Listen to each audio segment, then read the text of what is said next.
다니엘 기도에 오신 여러분들을 환영합니다. 주님께서 우리가 있는 곳은 다르지만 서로 살아가는 곳은 다르지만 그곳 가운데 성령님이 함께 하실 줄 믿습니다. 우리가 빈손으로 걸을 때, 우리가 아무것도 할 수 없을 때 주님께서는 역사하실 줄 믿습니다. 우리가 그 주님만을 바라보며 함께 찬양하길 원합니다. 날이 저물어 갈 때, 날이 저물어 갈 때, 빈들에서 걸을 때, 그때가 하나님의 때. 내 힘으로 안 될 때, 빈손으로 걸을 때, 내가 고백해 여호와 이래. 날이 저물어 갈 때, 날이 저물어 갈 때, 빈들에서 걸을 때, 그때가 하나님의 때. 내 힘으로 안 될 때, 빈손으로 걸을 때, 내가 고백해 여호와 이래. 주가 일하시네, 주가 일하시네, 주가 일하시네. 주께 아끼지 않는 자에게 주가 일하시네, 주가 일하시네. 신뢰하며 걷는 자에게. 우리 2절로 고백합시다. 우리 모인 이곳에, 우리 모인 이곳에 주님 함께 계시네. 누리네 아버지를, 아버지를. 적은 떡과 물고기, 적은 떡과 물고기, 내 모든 걸 드릴 때 모두 고백해 여호와. 한 번 더 고백합시다. 우리 모인 이곳에, 우리 모인 이곳에 각자의 자리에 성령님이 함께 하실 것입니다. 누리네 아버지, 내 적은 떡과 물고기, 적은 떡과 물고기, 내 모든 걸 드릴 때 모두 고백해 여호와 이래. 주가 일하시네, 주가 일하시네, 주가 일하시네. 주께 아끼지 않는 자에게 주가 일하시네, 주가 일하시네. 신뢰하며 걷는 자에게 주가 일하시네, 주가 일하시네, 주가 일하시네. 주께 아끼지 않는 자에게 주가 일하시네, 주가 일하시네. 신뢰하며 걷는 자에게. 우리의 목소리로 고백합시다. 주가 일하시네,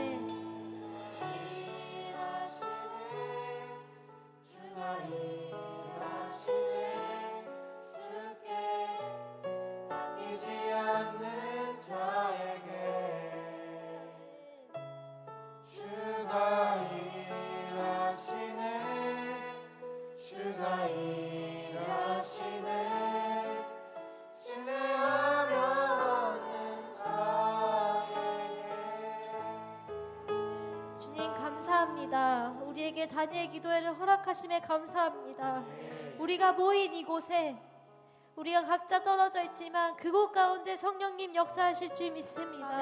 우리는 힘이 없으나, 우리는 더러운 죄인이나 주님께서 일하실 것임을 믿습니다. 아멘. 우리의 기도를 주님 들으시고 정말 주님이 역사하여 주셔서 정말 다음 세대가 회복되어지고 기성세대가 회복되어지고 우리의 교회와 우리의 나라가 회복되어질 줄 믿습니다. 주님 모든 영광 홀로 받으시옵소서. 예수님의 이름으로 기도드렸습니다.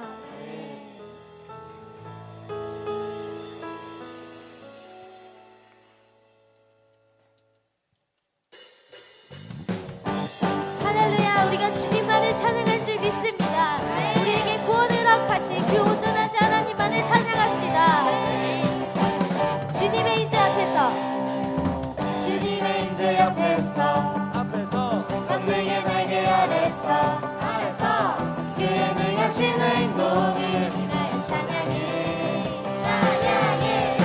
주님의 인재 앞에서 권능의 날개 아래서 그의 능하신 행동을 인하여 찬양해.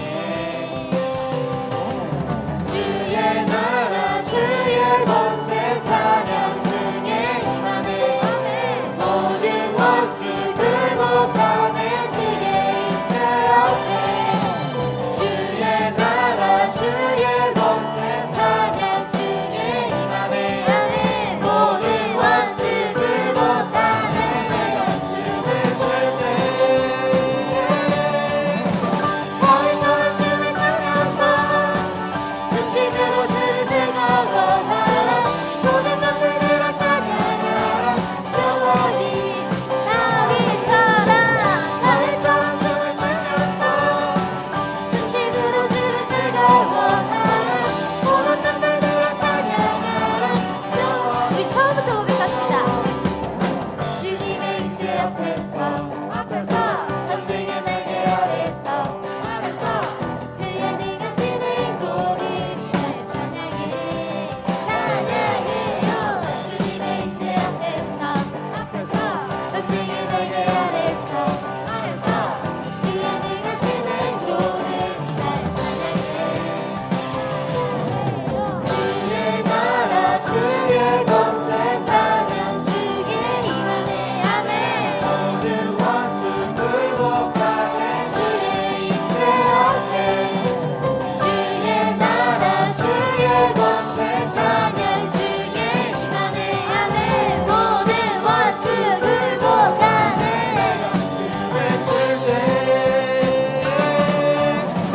너희처럼 주를 주면서 중심으로 주를 즐거워하라. 모든 땅들을 찬양하라. 영원히 나위처럼 너희처럼 주를 주면서 중심으로 주를 즐거워하라. 모든 땅들을 찬양하라. 영원히 주의 나라 주의 권세 찬양 중에 임하네. 아멘. 모든 원수 굴복하네. 주의 인재 앞에 주의 나라 주의 권세 찬양 중에 임하네. 아멘. 모든 원수 굴복하네.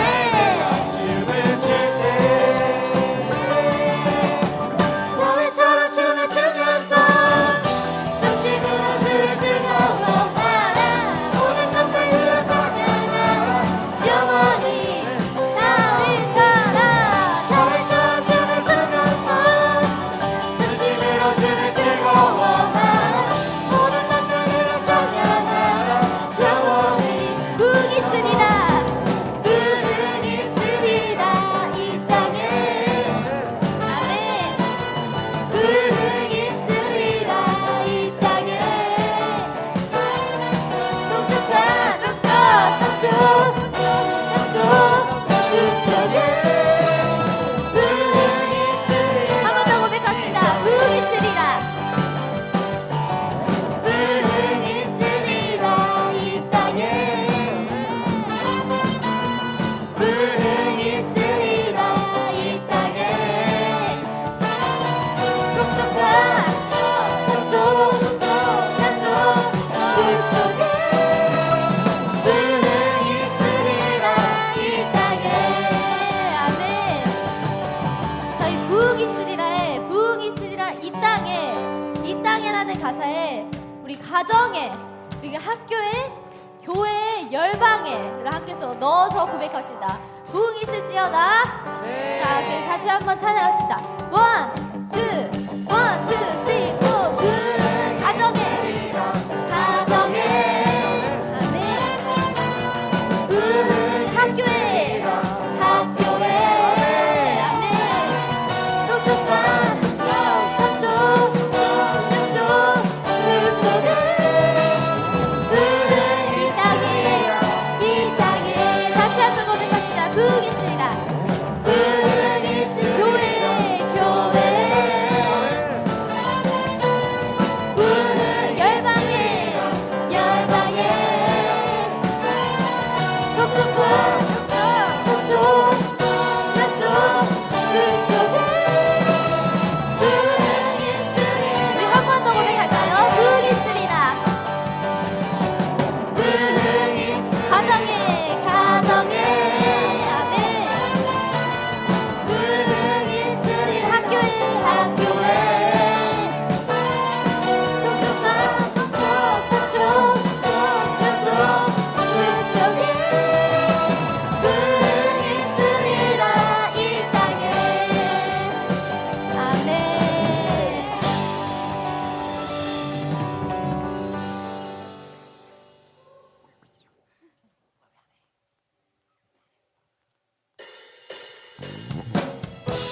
우린 쉬지 않을 것입니다. 천국이 임할 때까지 달려갈 것입니다. 하나님의 나라를 향하여 함께 달려갑시다.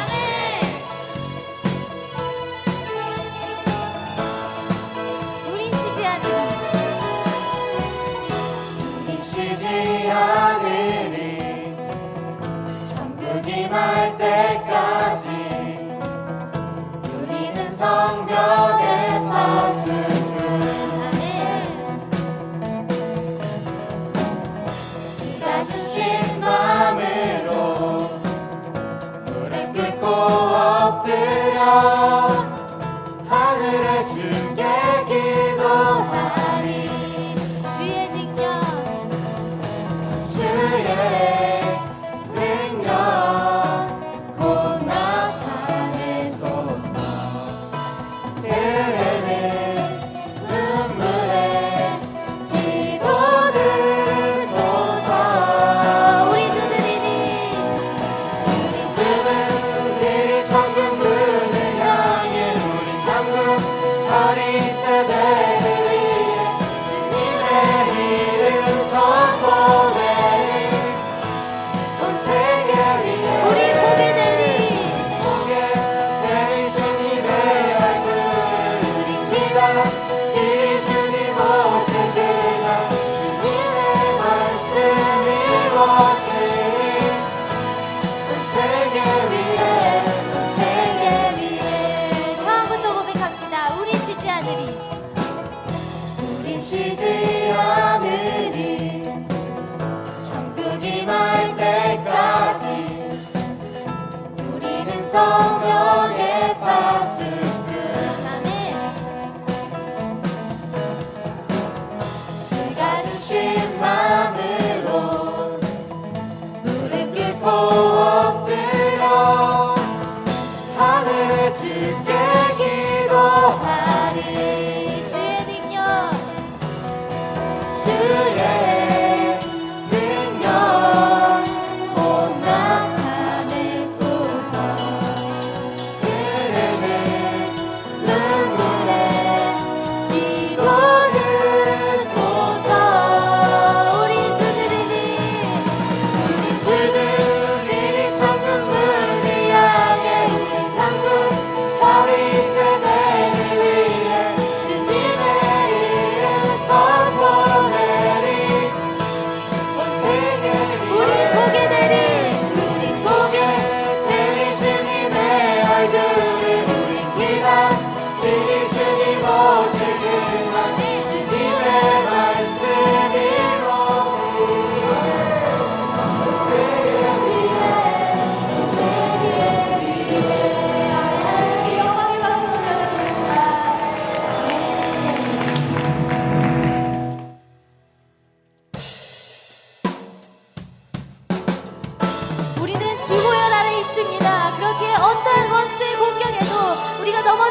승리할 것입니다. 주님 안에서 우리는 승리를 할 것입니다.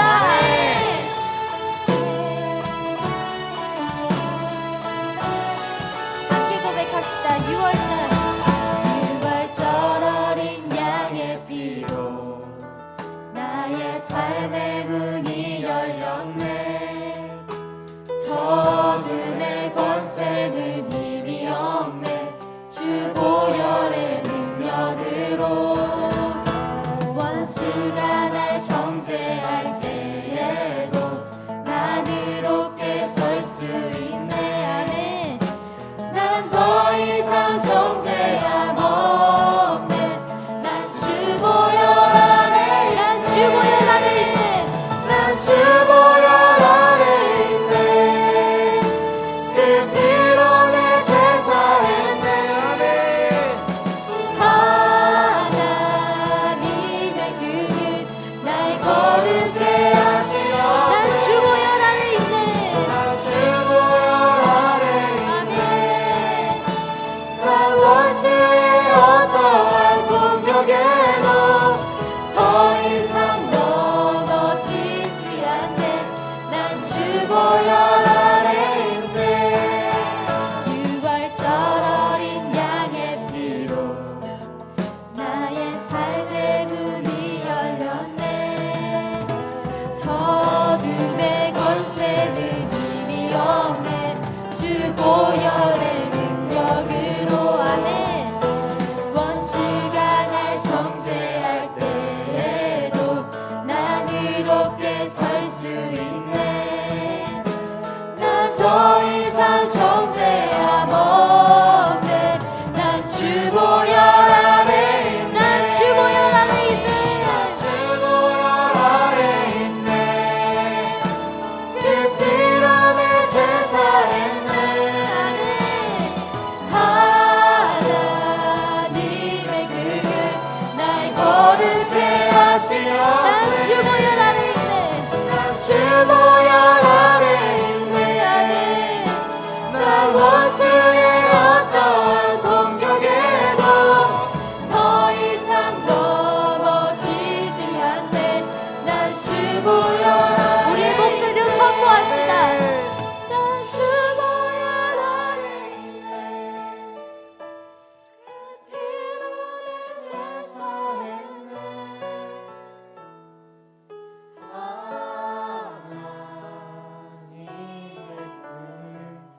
날 거룩해 하시오네.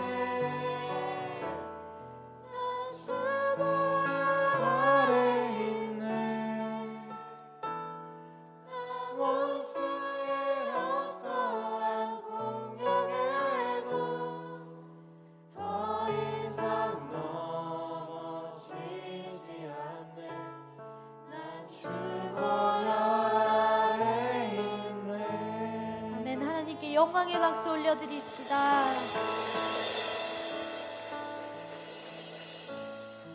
우리가 주님의 보혈 아래 있기에 승리할 수 있습니다. 우리에게 아무 능력 없으나 예수의 보혈의 능력이 있는 줄 믿습니다. 우리가 그렇기 때문에 설 수 있습니다. 우리가 그렇기 때문에 앞으로 전진해 나갈 수 있습니다. 함께 그 십자가의 깃발을 높이 들고 주님의 승리를 선포하며 살아가는 자들 되길 원합니다. 함께 그렇게 고백합시다. 주님만이 나의 힘 되십니다. 지치고 내 영혼 연약할 때 근심 속에 내 마음 무거워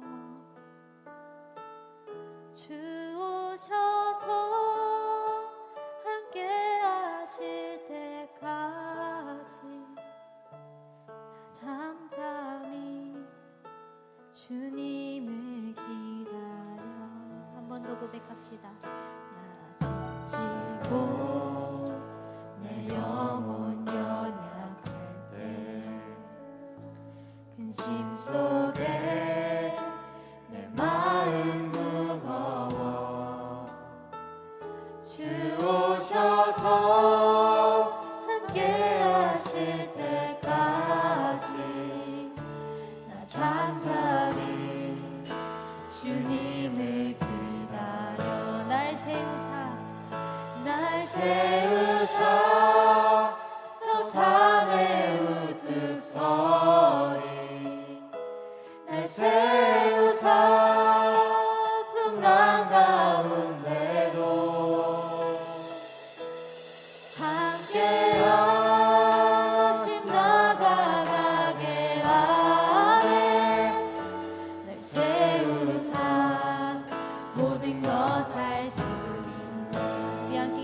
고백합시다.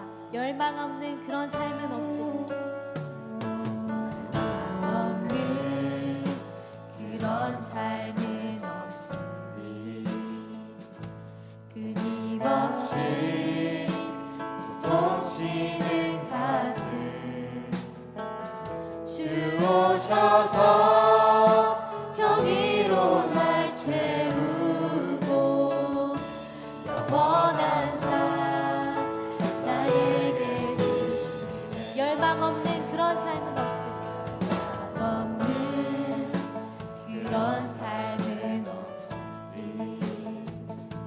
끊임없이 고통치는 가슴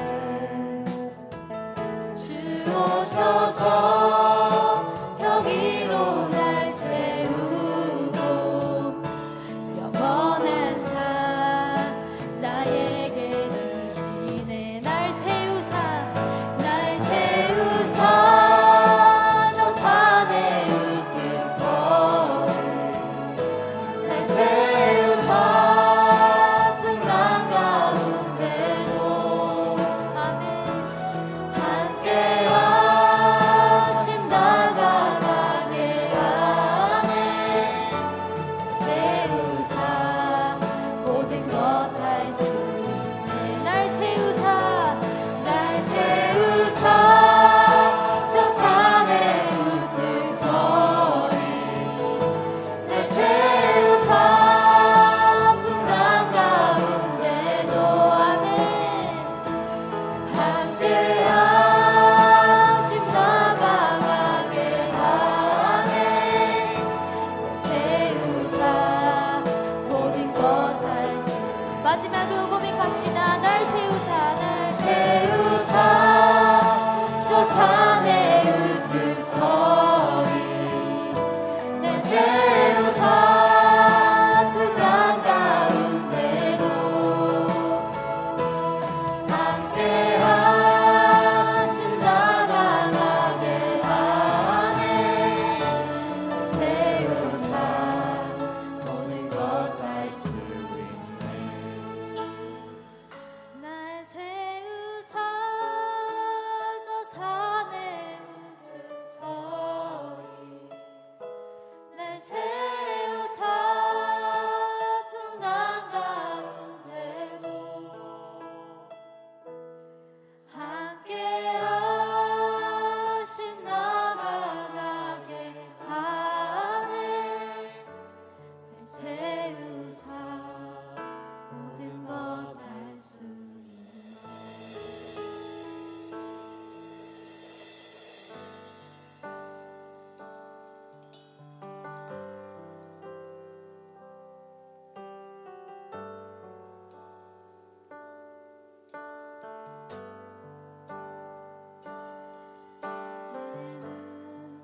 주의 영광을 보내 우리 가운데 계신 주님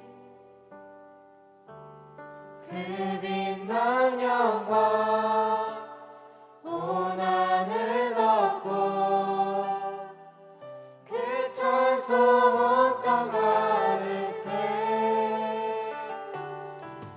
내는 주의 영광을 보내 찬송 가운데 서신 주님 주님의 얼굴은 온 세상 향하네 권능의 발을 드셨네 주의 영광 이곳에 가득해 우린 손에 주님과 함께 찬양하며 우리는 전진하리 모든 열방 죽을 때까지 처음부터 함께 고백합시다. 내는 주의 영광을 보내 내는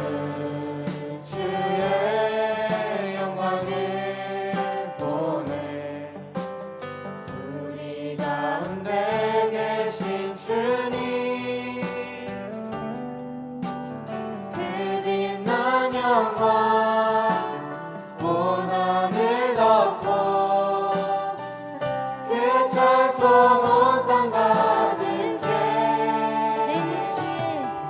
내 눈 주의 영광을 보내 찬송 가운데 서신 주님 주님의 얼굴을 온 세상 향하네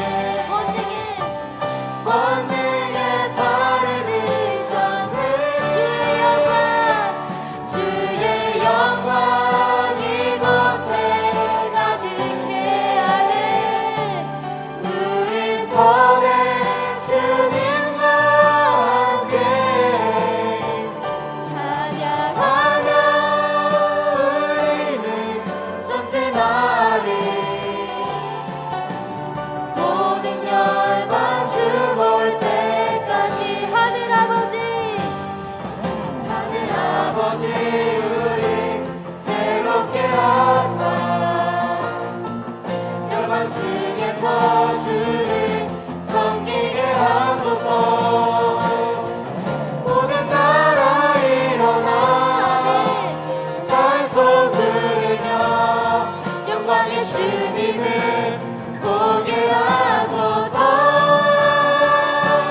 주의 영광 이곳에 가득해 하네 우린 손에 주님과 함께 찬양하며 우리는 전진하리 모든 열방 주 볼 때까지 이 시간 함께 기도합시다 우리는 전진할 것입니다 우리는 그 십자가를 높이 들고 나아갈 것입니다 모든 열방이 주님을 볼 때까지 모든 다 세대가 주님을 볼 때까지 우리는 전진할 것입니다 하나님의 나라가 이 땅 가운데 임하게 하여 주시옵소서 우리의 가정 가운데 하나님의 나라가 임하게 하여 주시옵소서 우리의 학교 가운데 하나님의 나라가 임하게 하여 주시옵소서 우리의 교회 가운데 하나님의 나라가 임하게 하여 주시옵소서 우리 모든 기도 제목을 들고 주여 삼창하시고 함께 기도하시겠습니다 기도합니다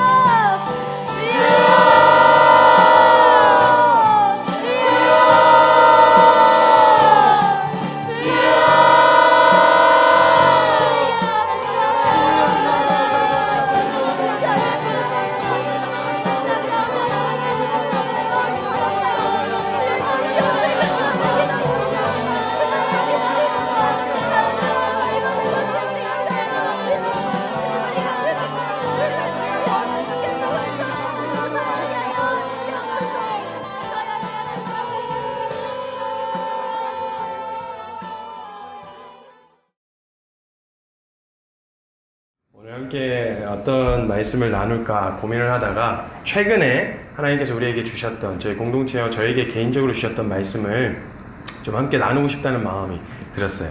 그래서 하나님을 사랑하는가 라고 하는 주제로 좀 나누고 싶은 마음이 있습니다.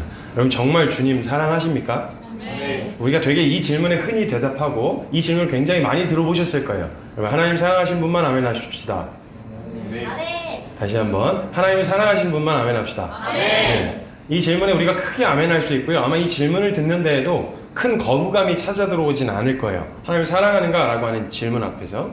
근데 성경에서 하나님께서 직접 명령하신 얘기는 아니에요. 성경에서 우리에게 하나님이 이렇게 해줬으면 좋겠다, 저렇게 해줬으면 좋겠다, 하나님의 어떤 직접적인 텍스트로 명령을 내리셨거나 이런 거는요, 우리가 그냥 어떤 마음이 없어도 지킬 수 있는데요, 이 사랑하는, 하나님을 사랑한다라고 하는 이 사랑에는요, 사랑이라고 하는 단어 안에는 굉장히 많은 의미를 담고 있습니다. 그냥 우리가 이야기하는 연애 감정 정도가 아니고요, 사랑은 굉장히 모든 것을 포괄하는 개념이에요. 그래서 하나님도 자신을 표현하실 때 뭐라고 표현하셨냐면, 하나님은 사랑이시다. 그러니까 하나님은 사랑이시다라고 할 때 그냥 하나님은 우리가 이야기하고 알고 있는 어떤 그런 감정적 반응들로 표현한 게 아니라 하나님 이꼬르 사랑이라고 표현하실 정도로 사랑이라고 하는 속성은 완전하고 굉장히 포괄적인 속성이라는 거예요. 모든 개념을 다 담고 있다고 생각하시면 돼요. 그래서 사랑 안에 질투가 있고요, 사랑 안에 시기가 있고요, 사랑 안에 분노가 있고요, 사랑 안에 따뜻함이 있고, 사랑 안에 역동적인 열정이 들어있고 이 사랑이라고 하는 단어의 모든 의미가 다 포함되어 있다는 거예요. 그래서 단지 좋아하는 연애 감정뿐만 아니라 사랑을 통해서 오게 되어지는 여러 가지 감정적 반응들이 있다는 거예요. 그런데 우리는 만약에 우리가 이해하기를 난 누구 사랑해, 우리가 사랑한다는 말을 쓸 때가 보통 언제냐면 드라마에서나 보는 그런 남녀 이성 간의 어떤 그런 연애의 감정 이런 걸 사랑이라고 생각하고 있어서 나타나는 오해들이 있어요. 뭐냐면 사랑이라고 하는 건 어떤 불타오르는 어떤 열정과 이런 에너지를 담고도 있지만 사랑은 때로는 냉랭하기도 하거든요. 냉하기도 해요. 그런데 이 열정만이, 뜨겁게 타오르는 열정만이 사랑이라는 생각을 갖고 있어서 가끔은 감정이 다운이 되거나 감정적으로 좀 낙심하고 실망하는 일이 생기면 내가 하나님을 사랑하나? 라고 하는 의심이 찾아 들어온다는 거예요. 근데 사랑이라고 하는 의미는 때로는 절망스럽고 처절할 만큼 아파요. 왜냐하면 주님이 이스라엘 백성들을 그리고 우리를 사랑하셨기 때문에 내리셨던 결정을 보면요, 단지 좋아해서 선물을 주는 결정 정도가 아니거든요. 되게 처절한 고통이 동반되어지는 일이었단 말이에요. 그런데 만약 우리가 사랑이라고 하는 속성과 개념 자체를 그냥 감정적으로 주님을 좋아하는 것, 이 정도로만 생각하면 감정이 불타오를 땐 괜찮아요. 수련회 때 잠깐 은혜 받고 한 뜨거운 감정이 막 불타올라서 가끔 그러잖아요. 우리가 막 많이 자주 일어나는 일은 아닌데 수련회 갔다 오고 나면 말씀 보고 싶고 기도하고 싶은 이런 막 마음이 생겨나잖아요. 근데 문제는 이게 얼마 안 간다는 게 문제인 거죠. 오래 안 가는 거예요. 그렇게 이해를 하기 시작하면 사랑이라고 하는 건 굉장히 변덕스럽고 굉장히 감정에 내 어떠함에 굉장히 영향을 많이 받는 속성이라는 생각이 찾아 들어오게 되어지는 거예요. 그런데 이 사랑이라고 하는 속성을 가만 잘 들여다보면요, 사랑이라고 하는 속성 안에 가장 두드러지게 우리에게서 나타나는 때가 언제냐면 연애 초기인 거 맞아요. 이런 사랑이 담고 있는 이 에너지가 가장 잘 나타날 때가 언제냐면 연애 초기예요.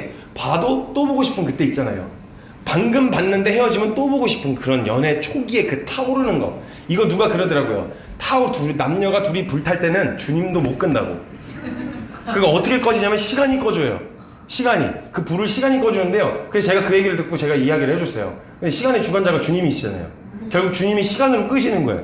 시간 결국 따지고 봤을 때. 그러니까 이 열정과 에너지를 가만 들여다보면요, 굉장히 하나님의 열심과 열정이 굉장히 닮아 있어요. 연애 초기 때 나타나는 반응이요. 근데 문제는 뭐냐면 인간이 유한한지라 그 에너지도 그 열정도 그 대상도 한시적으로 일시적으로 나타나고 꺼져버리는 거예요. 우리가 유한한 만큼 사랑이라고 하는 속성 자체 안에 그런 속성이 있는 게 맞긴 맞아요. 근데 우리가 왜 사랑을 오해하게 되냐면 그 사랑이라는 것을 품게 되어지는 우리가 유한한 거예요. 그러니까 우리에게서 나오는 에너지가 유한한 만큼이나 우리에게서 나타나는 사랑이라고 하는 열정도 유한한 거예요. 그래서 잠깐 타오르다가 금방 꺼지고 금방 또 다른 데서 불탔다가 또 금방 꺼지고 이렇게 나타나게 되어진다는 거예요. 그래서 근데 만약에 하나님은 사랑이시다. 근데 하나님이 가지고 계신 하나님은 영원하시거든요. 그분의 마음은 일시적인 게 아니고 영속적이세요. 그리고 그분은 영원히 변하지 않으시는 신실하신 분이시란 말이에요. 그럼 많이 생각을 해보세요. 하나님이 사랑하시되 우리를 사랑하시는데 연애 초기와 같은 그 불타는 마음으로 영원히 사랑하신다고 한번 생각해보라고요. 우리는 그게 상상이 안 돼요. 우린 그게 이해가 안 돼요. 그래서요, 부부 사이에 이렇게 냉랭한 모습을 보면요, 현실 부부라 그래요. 이게 우리 현실이라는 거예요. 그러니까 그게 마치 당연한 것처럼 돼버렸어요. 찐 부부다. 진짜 현실 부부다. 이렇게 얘기를 한단 말이에요. 그러니까 우리가 인식하는 사랑도 역시 에너지가 굉장히 일시적인 게 이걸 다 알고 있어요. 그러니까 주님을 사랑하는 데 있어서도 굉장히 일시적이라는 생각이 찾아 들어오게 되어지는 거예요. 그런데 하나님은 다르시다는 거예요. 하나님은 영원하시기 때문에, 그리고 또한 신실하세요. 변함이 없으신 분이시란 말이에요. 그러면 그 하나님이 사랑하시겠다고 하신 결정들, 그리고 하나님이 그렇게 하시겠다고 약속하셨던 것들, 그 모든 것에 대하여 신실하게 동일한 농도로 변함없이 영원하시다는 거예요. 하나님이 세상을 사랑하셨다. 그래서 십자가에 자신의 아들을 내어줄 만큼 사랑하셨다는 이 사랑은요, 그때만 해당되는 게 아니라 오늘도 여전한 거예요. 오늘도 그런 미친 사랑으로 우리를 사랑하신다는 거예요. 하나님은 영원하신다. 그 속성과 같이요. 그래서 사랑하는 대상을 위해서 사랑하면요, 재밌게도요, 뭔가를 해주고 싶어 해요. 뭔가 시키진 않았는데요, 해주고 싶어. 우리가 달라고 구했어요, 하나님 앞에? 하나님 아들 예수님 좀 보내주세요. 우린 몰라서도 구할 수가 없었고요, 염치가 있어서 알았어도 양심 때문에 구하지 못했을 이야기예요. 아들 예수님을 보내달라는 이야기. 근데요, 사랑하면요, 사랑이라고 하는 속성 안에는 가장 근본적인 속성이 뭐냐면 능동적이고요, 자발적이에요. 내가 뭔가 시켜서 해야만 하니까 그걸로 내가 불이익을 당할까봐 하는 게 아니고요, 능동적이고 자발적으로 내가 사랑하는 대상을 위해서 뭔가를 해주고 싶어 한단 말이에요. 그럼 한번 묻고 싶어요. 우리가 처음 질문할 때 대답을 했습니다. 하나님을 정말 사랑하십니까? 라고 질문했을 때 다들 아멘! 이라고 아주 밝은 얼굴로 대답을 했어요. 그러면 사랑하면요, 능동적이고 자발적이에요. 시켜서가 아니라, 해야만 해서가 아니라 그렇게 해주고 싶은 마음 때문에 뭔가를 하게 되어진단 말이에요. 그러면 묻고 싶은 거예요. 그럼 그 사랑하는 대상을 위해서 우리는 뭘 하고 있나요? 주님은 우리가 구하지 않았어도, 달라고 하지 않았어도 사랑하셨기 때문에 기꺼이 그렇게 해주고 싶으신 것들이 있었어요. 그래서 모든 걸 더하여 주고 싶대요. 하나님 마음은 필요하고 정말 유익이 된다면 하나님은 우리에게 모든 걸 더하여 주고 싶은 마음을 갖고 계시대요. 자, 그럼 거꾸로 우리가 주님 사랑한다고 대답했으니까, 우리가 주님을 사랑한다고 고백했으니까 한 가지 묻고 싶은 거예요. 그럼 우리는 사랑하는 주님을 위해서 뭘 하고 있나요? 과연 우리가 하고 있는 종교 생활 있잖아요. 열심히 교회에서 봉사하고, 열심히 헌신하고, 헌금하고, 열심히 사역하고, 우리가 주님 위해서 뭔가를 한다는 그 모든 것들이 정말 주님을 사랑하기 때문에, 사랑하는 대상을 위해서 하려고 하는 일이 맞냐는 거예요. 아니면 그렇게 해야만 하니까, 그렇게 예수 믿는다고 말하려면 이런 모습을 보여야만 하니까, 혹시 이런 마음 때문에 하고 있지는 않냐는 거예요. 우리가 뭘 꼭 해야만 한다, 이런 얘기를 하고 싶은 게 아니에요. 우리 하나님을 사랑하면 이것도 해야 되고 저것도 해야 되고 저것도 해야 됩니다 라는 이야기를 하고 싶은 게 아니라, 사랑하는 대상을 위해서 한다는 일이 정말 사랑하는 대상이 하나님이어서 하나님을 위해 하고 있는 일이 맞냐는 거예요. 혹시 그걸 하지 않으면 내가 받을 불이익 때문에 하고 있는 건 아니냐는 거죠. 예를 들면 하나님을 믿지 않으면 내가 불이익을 당한다는 거, 주일 성수를 하지 않으면, 봉사를 하지 않으면 내가 불이익을 당한다거나, 예를 들면 구원을 못 받는다든지 사람들로부터 믿음 없다는 소리를 듣는다든지, 혹시 이런 것 때문에 그걸 유지하려고 하고 있지는 않냐는 거예요. 그게 그렇게 하고 있다면 그게 정말 주님을 사랑해서 하고 있는 일이라고 말할 수 있겠냐는 거죠. 만약 그것이 이유였다면 다 좋아요. 나의 불이익은 아니더라도 혹시 이익 때문은 아닐까요? 내가 받을 어떤 이익이요, 사람들의 인정이라든지 사람들의 평판이라든지 하나님으로부터 받을 무엇인가라든지, 하나 예수 믿으면 복 받는데, 예수 믿으면 그리고 열심히 주님을 위해서 뭔가 봉사하고 헌신하면 주님이 축복해 주신대 라고 하는 어떤 내가 받을 이익 때문에 하고 있는 건 아니냐는 거예요. 그럼 그것도 역시 우리가 하고 있는 그 일들이 하나님을 사랑하기 때문에 사랑하는 대상을 위해서 뭔가를 해주고 싶어서 하는 일이라고 말할 수는 있겠냐는 거예요. 다 좋아요. 근데 그것을 통해 내게 전혀 이득이 되지 않는다고 하더라도, 그게 전혀 내게 유익이 없다고 하더라도, 오히려 그것 때문에 내가 불이익을 당한다고 하더라도 주님 때문이라면, 하나님을 사랑한다는 이유 하나만으로도 충분히 그렇게 할 이유가 되어지냐는 거예요. 정말 사람들의 인정과 평판이 없어도 내가 그렇게 하는 게 내가 구원받고 천국 가는데 전혀 문제가 되지 않는다고 하더라도 그래도 하실 건가요? 주님을 사랑한다는 질문 안에 근본적으로 본질적인 사랑의 의미를 알고 나면 이런 의미와도 같은 거예요. 그게 내게 전혀 유익이 되지 않아도, 실질적이지 않아도, 천국 가고 지옥 가는데 전혀 문제가 되는 일이 아니라고 할지라도 사랑하는 주님 때문에라도 지금 하던 거를 계속 하실 수 있겠냐는 거예요. 사랑의 기본적인 전제는 바로 자발성입니다. 그리고 그 자발성은 능동적이에요. 해야만 해서 하지 않아요. 자발적이고 능동적으로 움직이게 되어진다는 거예요. 그러니까 뭐가 없어도, 그냥 시키지 않아도, 말하지 않아도 그냥 어떻게 하면 기쁘시게 할 수 있을까? 어떻게 하면 내가 사랑하는 대상을 위해서 내 사랑하는 대상이 즐거워할 수 있을까? 이걸로 충분히 만족할 수 있으며, 그 사랑하는 대상의 원함을 자꾸 관찰하려고 해요.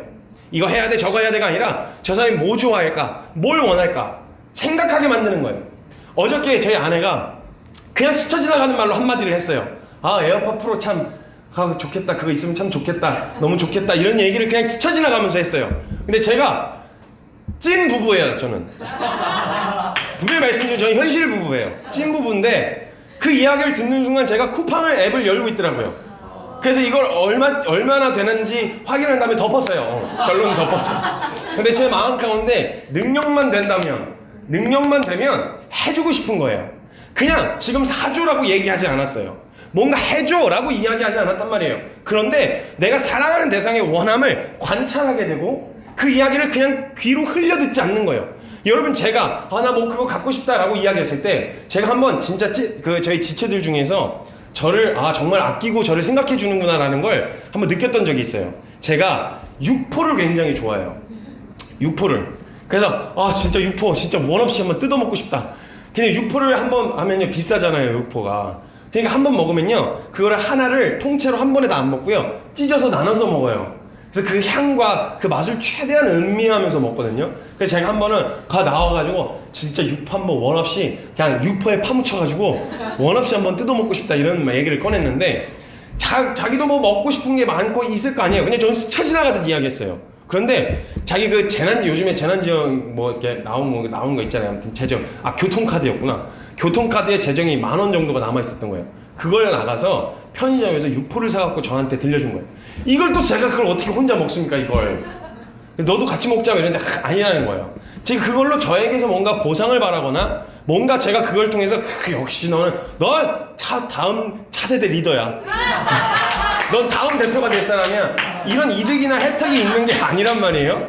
혜택이 있는 게 아닌데 그냥 해주고 싶은 거예요. 그 마음이 제가 느껴지는 거 있잖아요. 그 마음이. 사랑하고요. 그 대상의 원함을 관찰하려고 해요. 말하지 않아요. 특히나 사랑하는 사람에게요. 만약에 사랑하는 대상이잖아요. 사랑하는 대상끼리는요. 자신의 원함을 그렇게 표면적으로 이렇게 드러내서 얘기하려고 잘 안 해요. 왜냐면 무언가를 바라는 것 같잖아요.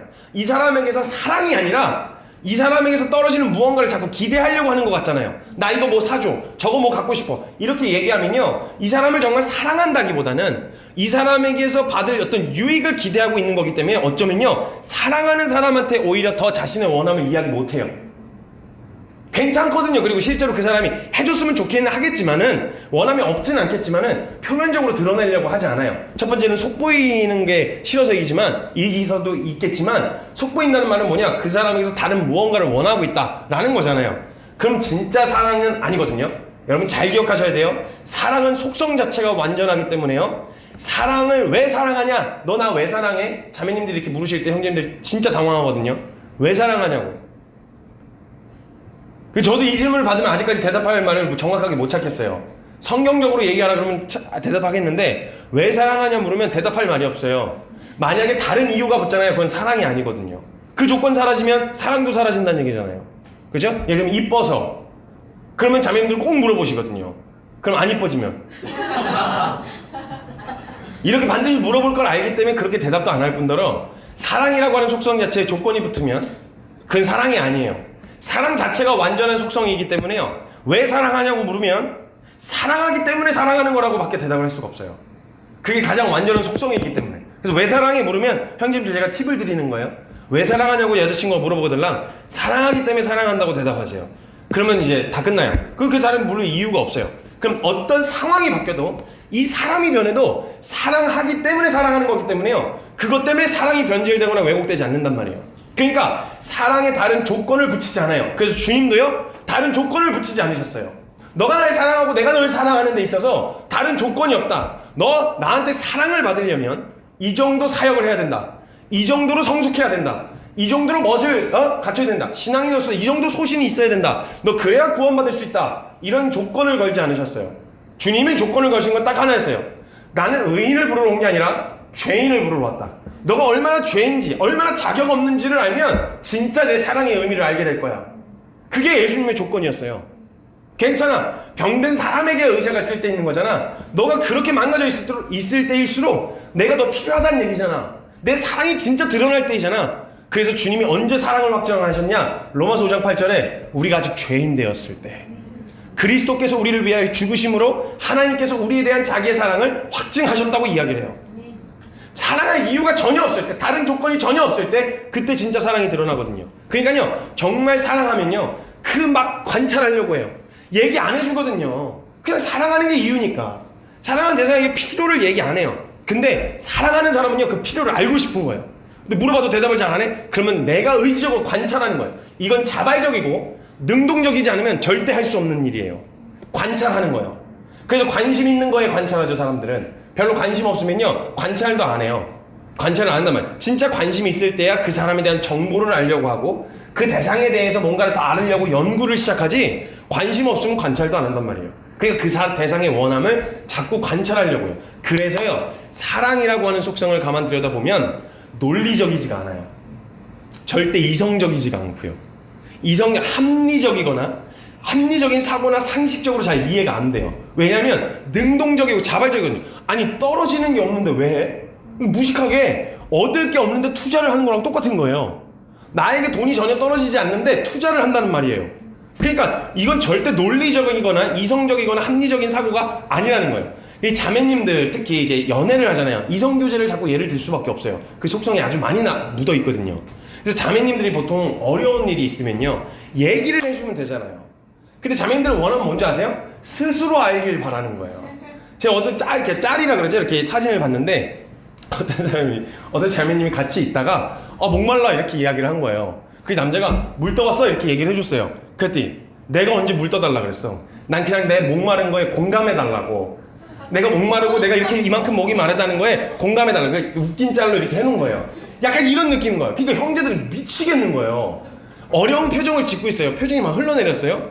그래서 형님들이 이제 이야기를 하고 하면은 물어보잖아요. 왜 무슨 일 있어? 라고 물어보면 대답을 해주면 얼마나 상호간에 좋겠어요. 그죠? 근데 대답을 안 하는 게 문제란 말이에요.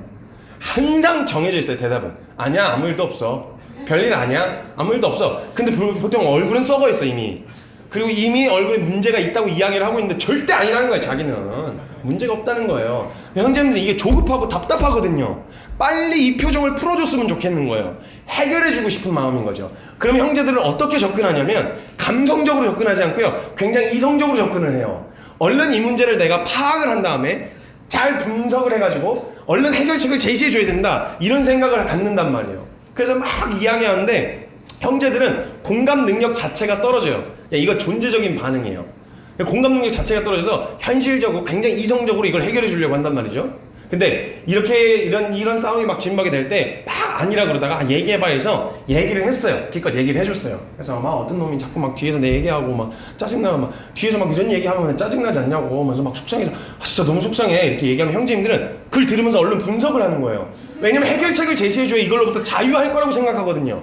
근데 자매님들에게 여쭤볼게요. 자매님들은 이걸 지금 상황을 해결해달라고 이야기한 거예요? 아니란 말이에요. 근데 형제들은 몰라요. 이제 멍청해서 잘 몰라요. 그런 눈치가 없어요. 그래서요, 하와는요 선악과 앞에서 고민이라도 해봤거든요. 근데 아담은 고민했다는 말이 없어요. 그냥 시키면 해. 멍청하고 굉장히 단순해가지고요, 하와가 처먹어 이러면 그냥 처먹는 거예요. 그냥 답이 딱 정해지. 그래서 이성적으로 합리적으로 그냥 생각을 하면서 분석을 빨리 끝내고 싶은 거죠. 그래서 가만히 생각해 보니까 얘기를 듣는데 분명히 내 여자친구가, 내 애인이 말들을 짓을 한 것 같아. 딱 보니까 그런 이야기가 괜히 나올 리가 없잖아요. 그래서 얼른 상황을 빨리 해결하기 위해서 이 상황이 끝내줘야 얘가 고민해서 끝날 것 같으니까. 그래서 얘기를 해줬어요. 가만히 생각해보니까 있잖아, 아니 땐 굴뚝에 연기 나겠니? 분명히 관계에 문제가 생겼다는 건 쌍방에 문제가 있다는 거야. 박수도 마주쳐야 소리가 나잖아. 근데 너도 약간의 문제가 있는 것 같아. 너도 좀 생각해보니까 너도 문제가 있어. 괜히 그럴 리 없잖아. 애가 병신이 아니고서야. 괜히 그럴 리가 없잖아. 너도 문제가 좀 있는 거야. 이런 식으로 접근했다. 그래요. 합리적이에요. 그쵸? 너무 이성적이란 말이죠. 다 맞는 말이에요. 그래요. 꼭 그 사람만이 잘못했겠어요? 이 사람이 분명 잘못했을 수도 있겠죠. 근데 자매님들이 원하는 게 뭐예요? 합리적인 사고, 이성적인 판단, 이런 걸 다 제껴놓고서라도 이 사람만큼은 내 편이었으면 좋겠는 거잖아요. 내 그 어려운 마음을 공감해줘. 나빴네 그 집에 내가 가서 확 다 둘러 엎어버려? 이렇게라도. 그럼 아니야 됐어 막 이런 식으로 이런 그림을 원하는 거 아니겠어요? 사실 따지고 봤을 때 그런 거란 말이에요 사실. 그러니까 합리적인 사고와 이성적인 판단 너무 좋아요. 그게 다 맞을 수도 있어요. 그게 옳은 판단일 수도 있어요. 근데 사랑이라고 하는 속성은 그걸 뛰어넘는단 말이에요. 그걸 원하는 게 아니에요. 합리적이고 이성적인 거. 그래서 시간이 좀 지나서요, 이 연애 감정이 떨어지잖아요. 그럼 형제들에게 자꾸 이게 개발이 돼요. 합리적인 판단, 이성적인 결정, 이런 것들이 막 된단 말이죠. 그래서 이 공감 자체가 떨어지는 게 형제들의 적인데, 이게 가능할 때 있어요. 공감이 확 가능할 때가 있어요. 언제면 연애 초기요. 이때는요 형제님들이 그렇게 헌신적일 수가 없어요. 그죠? 응? 그래서 헌신적으로 막 반응하면서 하는 거예요. 그래갖고 이제 막 그냥 바다 보고 싶다 막 이렇게 얘기하면 바다를 가자는 말은 아니잖아요. 그럼 바다 보고 포항 갈래? 포항? 과메기 좋아해? 당일치기는 안 돼? 막 이런 식으로 막 어떻게든 막 하고 싶은 열정이 생기는 거예요.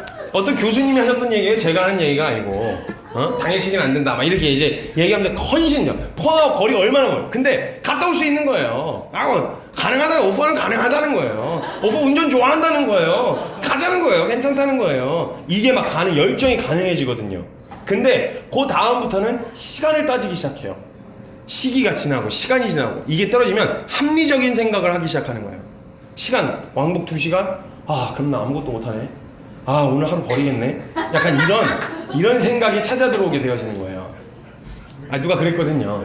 네, 실제 있었던 일이라서. 시간을 따지고 보니까 누군가를 정말 사랑한다면 기꺼이 그냥 해서 내가 밤을 새서라도 더 시간을 투자하면 되잖아요. 근데 이게 현실이 딱 보이기 시작하는 거예요. 합리적인 생각이 가능해지는 거예요. 오늘 하루 다 버리겠다 막 이런 얘기를 해갖고 상처 주고 어렵게 하는 이런 일들이 생기게 되어진다는 거예요. 근데 이런 일이 가능. 그래서 이때는요 뇌에서 이게 도파민이라는 게 분비가 된대요. 도파민. 연애 감정을 이렇게 막 불러일으키는 도파민이라고 하는 호르몬이 분비가 되는 거예요. 제정신 아니고 환각 상태라는 거죠. 제정신이 아닌 상태인 거예요. 이때는 합리적인 사고 이거 안 돼요. 이거는 그냥 그렇게 되어지지 않아요. 그냥 그 대상이 원하는 표정이라도 보이면 뭔가 힘들어하고 무섭고 이렇다. 그럼 자기가 가서 막 처리하고 이렇게 해서 어떻게든 그 대상을 기쁘게 해주고 싶은 이런 마음이 막 불타오른단 말이에요. 저도 그럴 때가 있었어요. 연애 쪽이. 지금 현실 부부라고 하지만 저 제정신 아닐 때 환각 상태일 때가 있었거든요. 도파민이 막 이빨이 분출됐을 때 그때는요 얼마나 그 원함을 세밀하게 관찰하려고 했는지 뭔가 좀 불편한 것 같다 뭐 힘든 것 같다 그러면 막 바짝 긴장 상태가 되는 거예요. 그리고 뭔가 원하는 거 이런 거 보여줬다 그러면 제가 처음 데이트할 때가 있었어요. 처음 데이트할 때 그냥 다른 것도 아니에요. 지나가면서 맞다 나 머리끈 필요한데 이러면서 머리끈이 있는 데를 뒤적뒤적 거리다 그냥 갔어요. 그냥 갔어요. 근데 제가 필요하다고 얘기한 것도 아니고 그냥 필요하다고 머리끈 있어야 되는데 라는 얘기는 했지만 저보고 사달라고 안 했잖아요. 그럼 합리적으로 안 사줄 이유가 있거든요. 너 사달라는 소리 안 했잖아. 이렇게 얘기하면 안 사줄 이유가 충분한데요. 제가 그 중에서도 이쁘게 생긴 거 찾아서 사주고 싶은 마음이 막 드는 거예요. 제정신 아닐 때. 제정신 아닐 때. 그리고 한 번 또 무슨 일이 있었냐면요. 그 이제 꽃을 좋아해요. 꽃을. 그래서 제가 몇 번 꽃을 이렇게 선물하고 했었는데 상식적으로 생각해보면요. 제가 그것만큼 비효율적인 게 없다고 생각해요. 진짜 너무 낭비라고 생각하는 게 꽃이에요. 그거 그냥 왜 그걸 이렇게 힘을 들이고 공을 들여갖고 키우고 돈을 들이는지 잘 모르겠는데 왜 주님이 다 먹이시고 입히신다 그랬잖아요. 저 피는 꽃을 보라. 주님이 알아서 먹이시고 입히신다는데 그걸 왜 굳이 꺾어와가지고 주님이 알아서 먹이실 건데 그걸 왜 내가 먹이고 있냐고. 이해가 잘 안 되는 부분이거든요. 형제들은 제일 이해 안 되는 영역이 그 영역이에요. 근데 자매들한테 꽃은 약간 정서적으로 다르잖아요. 형제들은 전혀 먹을 거리가 없는 실질적인 이득이 전혀 없는 그런 거란 말이에요. 근데 자매들은 아니란 말이죠. 꽃이라는 존재가. 제가 한 번 이제 길을 가다가 제가 인천에서 살았을 때였는데 그 집에 가다가 꽃집이 이렇게 했는데 요즘엔 장미꽃을 또 이렇게 색색별로 되게 많이 꽂잖아요. 되게 이쁜 색깔이 많더라고요. 제가 봐도. 근데 딱 보는데 우와 나 이 색깔은 처음 봤어. 되게 이쁘다 이랬어요. 이건 진짜 갖고 싶다는 말도 아니에요. 사달라는 암묵적인 뉘앙스도 아니에요. 그냥 진짜 우와 이 색 신기해. 너무 이뻐 보여서 우와 이 색깔 진짜 이쁘다 이런 색깔 처음 봤어 이러고 그냥 갔어요. 저도 그냥 가는데 자꾸 그게 눈에 밟히는 거예요. 그 색깔의 그 꽃이 자꾸 분명히 저는 알아요. 합리적으로 생각하면 3일 안에 이거 시들 거라는 거 알아요. 전혀 의미가 없어요. 지금의 이 돈은 헌금인데 헌금을 아무 데나 막 갖다 부리는 거랑 똑같은 거예요. 길거리에 꽃집에다가 그냥 돈 집어 던지고 오는 거랑 똑같은 거예요. 아무나 주워가라 이렇게. 아무 의미 없는 짓이었어요. 합리적으로 생각할 때. 근데 제 마음 안에 제정신 아닐 때 도파민이 막 계속 분출되고 제정신 아닐 때 있잖아요. 이때 제가 이걸 그냥 지나칠 수가 없는 거예요. 그래서 제가 한참 내려가다가 나 지하철에다 뭐 두고 왔다 화장실에다가 이러면서 얼른 뛰어갔어요. 뛰어가가지고 그 색깔 이쁘다고 했었던 그 색깔 포장해 주세요 하고 포장하고 그걸 들고 걸어온 거예요. 제정신 아닐 때 도파민 이빨이 분출됐을 때 제정신 아닐 때 원하면 이렇단 말이에요. 근데 시간이 지나잖아요. 그럼 이 호르몬 작용으로 반응했었던 사람 이 우리가 유한한 만큼이나 일시적이었던 그 반응들이 사라져가기 시작해요. 이게 사라지면요 그렇게 하지 않아도 될 합리적인 이유를 찾기 시작해요. 꼭 그렇게 해야 되는 건 아니잖아. 맞아요. 한 번도 꼭 그렇게 해야만 한다고 한 적은 없었어요. 꼭 그렇게까지 살아야 되는 건 아니잖아. 꼭 그렇게까지 살아야 되는 건 아니에요. 그런데 우리가 사랑하기 때문에 움직였었던 동기 자체가 사랑이어서 그 사랑하는 대상이 어떻게 하면 즐거울까? 어떻게 하면 기뻐할까? 어떻게 하면 행복할 수 있을까? 어떻게 하면 웃을까? 라는 이유만으로도 충분히 할 수 있었던 그 일들이 하기 싫어지기 시작하는 거예요. 그리고 그 일을 하려면 합리적인 이유와 명분이 필요한 거예요. 그럼 이제는 꽃을 보면요 합리적인 생각이 드는 거죠. 야, 꽃 한 다발이면 얼마야? 야, 그러면 차라리 고기 뷔페를 가. 고기가 몇 근이요? 그걸 고기를 먹어 차라리 얼마나 실질적이고 한 끼 배를 든든히 채울 수 있는 거. 관상 외에 아무것도 할 수 없는 그거보다야 든든하게 배라도 채운 고기 순댓국밥 한 그릇씩 돌릴 수 있는 그 가격이면 6명이서 한 그릇씩 먹을 수 있는데 이런 실질적인 생각을 한다. 그래, 좋아요. 그게 너무 합리적이죠? 합리적이고 실질적인 거예요. 그럼 자매님들 여쭤볼게요. 이렇게 이야기하는 남자친구를 보게 된다면 그때서는 이제 사랑을 느낄 수 있을까요? 없을까요? 없어요. 사랑을 느낄 수 있을 것 같으세요? 없을 것 같으세요? 없어요. 그런 마음으로 사랑을 느낄 수가 없단 말이에요. 다가오지 않아요. 맞는 말이긴 한데 뭐라고 할 수는 없는데 사랑하는 것 같다라고 생각이 들진 않는다라는 거예요. 이게 정상으로 돌아오면 아주 이성적인 판단, 이상적인 판단으로 생각하게 되어진다는 거예요. 그래서 이런 상황이 되어지면요 자꾸 서운함을 느끼게 되어져요. 분명 해달라 할 명분은 없어요. 근데 그렇게 안 하잖아요. 그리고 자꾸 그럼 원하는 표정 그러면 자꾸 서운해져 갖고 누가 사달라고 그랬어? 누가 해달래? 이런 반응이 자꾸 나오게 되어지는 거예요. 서운함이. 이성적으로 맞고 다 맞는 이야기인데 옳은 이야기인데 그 합리적인 사고가 이성적인 판단이 아니라 그냥 밑도 끝도 없이 내 편이 됐으면 좋겠고 나를 생각해 줬으면 좋겠고 그런 일 안 해도 되니까 그런 거 안 해도 되니까 그냥 나를 사랑해 주는 그 마음이면 충분할 것 같은 그런 마음인 거예요. 이처럼요 사랑은요 이성적인 판단 합리적인 사고로는 절대 설명이 불가능한 속성이에요. 그래서 둘이 불이 붙었을 때는요 그 둘만 정상이라고 생각해요. 세상 모든 사람들이 그 둘을 보면 비정상이에요. 왜 저래? 그래서 이런 그 주변 사람들이 그렇게 불타오르는 사람들을 보면서 느끼는 정서를 옛날에 속담으로 표현한 말이 있어요. 지랄도 풍년이다. 사자성어로는 지랄 옌병이다. 보는 사람이 정서가 왜 저러는지 이해가 안 돼요. 왜냐면 이해가 합리적으로 이해가 안 되거든요. 둘이 붙어갖고 막 난리를 치고 있으면요 하지 말라 그러면 좀 하지 않으면 되잖아. 꼭 그렇게 나대야 돼. 막 그렇게까지 해야 돼. 막 아파하면서도 또 계속 그렇게 한단 말이에요. 그래서 상식적으로 그 불타오르는 사람을 보면요 이해가 안 돼요. 상식적으로 이해가 안 돼. 왜 저러나 모르겠다. 그래서 혀 끌끌 차면서 그냥 결혼해봐라. 예, 현실 부부, 찐 부부가 되고 나면 이제 그게 어떻게 되는지 바뀌는 게 보이니까 예, 결혼해봐라 이렇게 되는 거죠. 이야기가 못 먹는다는 거예요. 근데 이게 사랑이라고 하는 속성에 나타나는 반응이라는 게 동의가 되시나요? 근데 희한하게요 우리는 신앙생활 할 때요 사랑이라고 하는 속성 우리가 사랑하냐는 질문에는 사랑한다고 대답하는데 우리 신앙생활 할 때는 굉장히 합리성을 따져요. 그리고 굉장히 이성적인 신앙생활을 하려고 해요. 근데 우리의 신앙생활이 만약에 우리가 무언가를 종교 행위를 해서 절대적인 신이라고 하는 분의 눈에 드는 거 이게 우리의 종교 생활이었으면 그렇게 하는 게 맞죠. 근데 주님이 복음을 통해서 그 복음을 믿는 우리에게 얻게 되어진 혜택이 뭐였느냐면 하나님과 화평을 누리자예요. 그리스도 안에서 하나님과 화목함을 누릴 수 있게 되었다는 거예요. 즉 하나님과 사랑의 교제의 대상이 됐다는 거예요. 하나님 아버지라 부를 수 있고요. 그분과 마음껏 교제를 나눌 수 있는 게 이게 바로 복음이 주신 은혜였단 말이에요. 그 복음을 받고 그 은혜를 받았다고 말했는데 그리고 주님을 사랑한다고까지 이야기를 했는데 우리의 신앙생활은 너무 합리적이에요. 너무 이성적이에요. 이해가 되어야만 해요. 이유와 명분이 필요해요. 뭔가를 하려고 하는데 그 합리적으로 신앙생활하는 거 잘못됐단 말은 아니에요.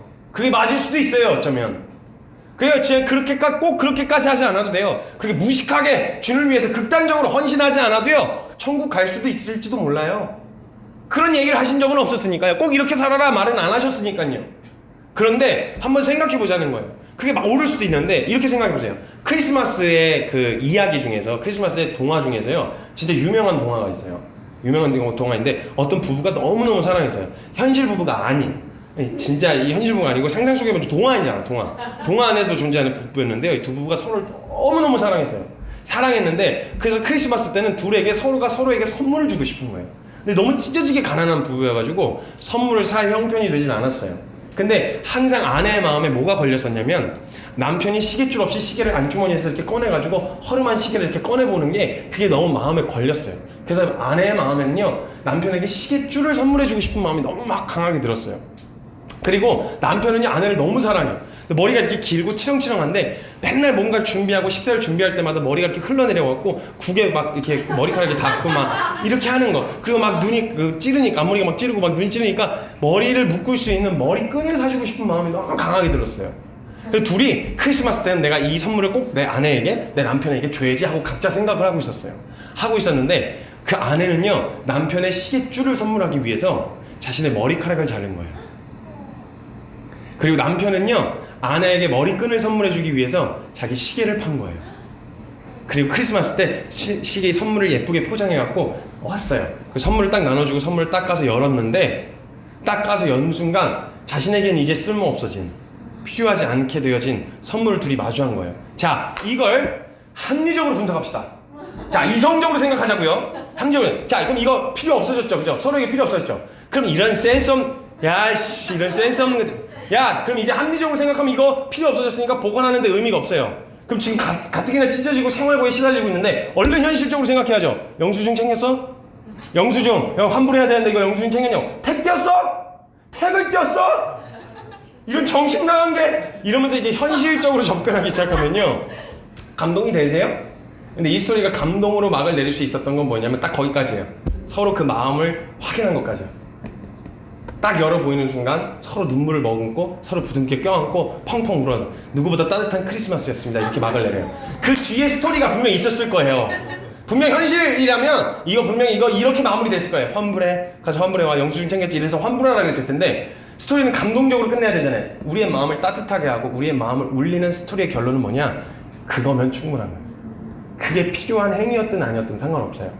그런 마음으로 가지고 온 선물을 받아든 그걸로 사랑을 확인했기 때문에 충분한 거예요. 합리적인 거 다 좋아요. 이성적인 거 좋아요. 아주 똑똑해서요. 요즘 머리에 든 게 많아서요. 성경적으로 굉장히 똑똑하고 유능한 사람들이 너무 많아요. 그래서 너무 합리적이에요. 너무 이성적이에요. 그럼 그런 생각이 드는 거예요. 우리가 이성적으로 하는 그 신앙생활을 통해서 주님은 우리에게서 하나님을 향한 사랑을 확인하실 수는 있을까? 하나님이 그러면 한번 생각해 보세요. 그렇게 합리적인 신앙생활이었으면 저와 여러분이 받은 사랑은 합리적이었나요? 하나님이 우리를 투자도요 투자할 만한 가치가 있어야 투자할 거 아니에요. 근데 하나님이 우리를 살리기 위해서 투자하신 하나님 편에서의 가치가 정말 합리적인 판단이셨어요? 이성적인 결정이셨나요? 아들 예수 그리스도를 십자가에 매단다는 이 사랑에 대해서 이야기할 땐 그 거리낌 없이 이야기하죠. 근데 우리가 주님을 위해서 사랑하니까 그렇게까지라도 해보자고 이야기할 땐 이게 부담이 돼요. 그때부터 이성적으로 생각하고 싶어 하는 거예요. 합리적인 생각이요. 왜 받은 사랑은 합리적인 사랑이 아닌데 왜 우리가 하나님을 사랑하자고 말할 땐 합리적이고 이성적이어야 하냐고요. 전 이게 이해가 안 된다는 거예요. 너무 극단적이라는 거예요. 너무 무모하다는 거예요. 꼭 그렇게 해야만 하나님을 사랑하냐는 거예요. 그래요? 아니라고요. 그렇게까지는 하지 않아도 된다고요. 그런데 정말 사랑한다면 주님이 뭘 기뻐하실까? 하나님이 즐거워하실 건 뭘까? 하나님이 어떻게 하면 웃으실 수 있을까? 이걸 한 번이라도 고민하고 행동에 옮겨볼 수 있진 않겠냐는 거예요. 사랑이라고 하는 속성은 실리와 합리적인 사고 자체를 무시하는 건 아니에요. 근데 그것을 뛰어넘는 에너지가 사랑 안에 담겨 있어요. 근데 우리가 하나님 앞에서 조금만 더 하자고 하면 그렇게 하면 안 된다.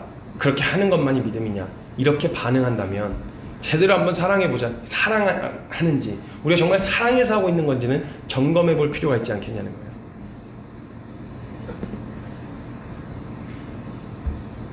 근데 우리가 하나님을 사랑한다고 말하면서 자발적이고 능동적인 태도가 우리에게서 나타나지 않는다면 사랑의 대상이 누구인지를 살펴봐야 돼요. 그래서 여러분 사랑하면 비이성적이라고 그랬잖아요. 그래서 사람이 자신을 사랑하면요 비이성적으로 자신을 사랑해요. 그래서 내로남불이라는 말이 있는 거예요. 내가 하면 로맨스가 되고 남이 하면 불륜이에요. 사랑의 대상이 누군지를 살펴보셔야 돼요. 사랑이라고 하는 속성은 그게 있기 때문에요 사람이 자기 자신을 사랑하면요 상식적으로 전혀 이해되지 않는 행동을 해요. 합리적으로 그렇게 하면 안 되는 게 맞는데도요 비이성적으로 행동하는 거예요. 그래서 사람들이 사랑의 대상이 잘못되어지면요 우리가 율법주의를 왜 잘못됐냐고 이야기를 하면요 율법이 잘못되어서가 아니에요. 율법주의는 철저하게 모든 초점이 다 나를 위한 거예요. 내가 그렇게 해서 의롭다 하심을 받겠다. 내가 이렇게 해서 거룩하다고 평가를 받겠다. 사람들에게 인정받겠다. 좋은 평판을 얻겠다. 모든 게 다 초점이 다 나라는 거예요. 내가 무언가를 해서 이렇게 하겠다라고 하는 의도로 하는 거란 말이에요. 하지마. 그래서 율법주의가 되면요 이 사람들 진짜 힘들어요. 왜냐면 왜? 나 하란 대로 했고 하지 말란 거 안 했는데 왜? 뭐가 문제야? 이렇게 얘기하면 할 말이 없거든요. 그래 다 맞는 말이다 이성적으로. 근데 참 말은 뭔가 딱 할 수는 없는데 너 태도가 참 이렇게밖에 말을 할 수가 없어요. 주님도 아마 그러실 것 같아요. 그래 하라는 거 하고 하지 말라는 거 안 하긴 했는데 야, 참 네 마음을 너 무슨 생각하는지는 잘 모르겠다. 뭐라고 할 수는 없는데 진짜 참 모르겠다. 네 생각을 모르겠고 네 마음을 모르겠다. 이런 생각이 들 것 같아요, 솔직히. 하나님께서 우리를요, 만약에 그런 관계로 원하셨다면요, 하나님께서는 전혀 이득될 것 없는 아들 예수 그리스도의 십자가에 보내시는 일 따위는 하지 않으셨을 거예요. 비이성적이니까요. 근데 하나님께서 우리에게 원하셨던 건요, 사랑과 깊은 교제의 대상이셨어요. 우리에게서 원하셨던 건요, 그런 대상이었는데 우리가 자꾸 합리적인 시간을 계산하고 따지고 내 헌신을 계산하고 계산적인 태도로 나온다면 하나님 편에서 얼마나 서운하실까. 말은 할 수는 없는데, 그렇게 하라고 말은 할 수는 없는데 얼마나 서운하실까. 이렇게 상상해보세요. 남녀가 데이트를 하는데 여자친구를 만나러 가는데 여자친구만을 만나기 위해서는 절대 안 가. 뭔가 겸사겸사 일이 껴있을 때만 가. 어떠세요? 느낌이 어떠세요? 겸사겸사. 예. 성경을 보는데도 그냥 주님과의 교제의 목적으로 보는 게 아니라 사역을 위해서 간신히 하라 그러니까 어쩔 수 없이 이런 식으로 만약 본다면 그게 교제예요? 야, 잠깐만, 오늘 며칠 날 만날 수 있어? 아, 미안, 그때 일이 없어. 갈 이유가 없어. 거기 갈 이유가 있으면 가서 겸사겸사 만날 수는 있겠는데, 그거 아니면 내가 거기 갈 이유가 없어. 내가 그게 아니면 기도할 이유가 없어. 기도 제목, 우리가 원하는 내게 떨어지는 무엇을 위해 기도할 때는 기도의 자리에 나아갈 수 있는데, 그게 아니고선 주님과 독대하면서 교제하고 주님과 사랑과 교제의 대상으로서 주님을 더 알아가고 싶은 마음으로는 갈 이유가 없어. 그건 내 이유가 되어지지 않아. 내가 그렇게 시간을 들일, 내가 그렇게 헌신할, 투자할 이유가 되어지진 않는 거야. 그래서 기도 안 하고, 그래서 말씀 안 보고. 책임감으로 만약 하게 되어지는 관계라면요, 그것만큼 서운한 게 없을 것 같아요. 사랑하는 대상이라면. 아니, 그냥 실리를 따지는 사장님과 부하 직원의 관계라면 그런 걸 요구하지도 않죠. 그런 거 요구하면 되게 이상한 관계일 수 있어요. 근데 만약 사랑과 교제의 대상이라면, 그럼 전 이걸로 충분히 서운할 것 같아요. 여러분, 주님이 그걸로 마음 아파하실, 혹시 속상해하실 그런 마음이라는 걸 한번 상상을 해보신 적 있으신가요? 이것 때문에 가슴 아파하실? 근데 말은 못해. 왜냐면 합리적이거든, 실질적이거든. 근데 주님이 혹시 되게 서운한, 내가 해달라는 말은 안 했는데 그냥 주님이 그냥 기대, 그냥 주님도 한편으로 사랑의 대상이라니까 한편으로 기대하고 있었는데, 그냥 지금 꼭 그렇게 해야 되는 건 아니잖아요 라는 반응으로 나왔을 때, 맞아. 근데 주님이 되게 서운하신, 그 서운한 표정을 감출 수 없는 성경에 나와 있진 않아요. 오늘 저는 성경에 있는 이야기, 하나님이 우리에게 요구하신 요구에 대해서 이야기하진 않을 거예요. 과연 우리가 주님을 사랑한다면 이렇게까지 해볼 수는 없냐는, 무엇이 문제라고 할 수도, 무엇이 문제냐고 물어볼 수도 있을 것 같아요. 역으로 저한테. 그게 뭐가 문제예요? 문제 아니에요. 문제라고 할 수는 없어요. 근데 문제는 주님이 서운하실 수도 있다는 게 문제죠. 굳이 문제라면. 근데 사랑하지 않는다면 그 사람이 서운해하든지 무슨 상관이에요. 근데 사랑한다면 그분의 서운함이 내게는 문제인 거예요.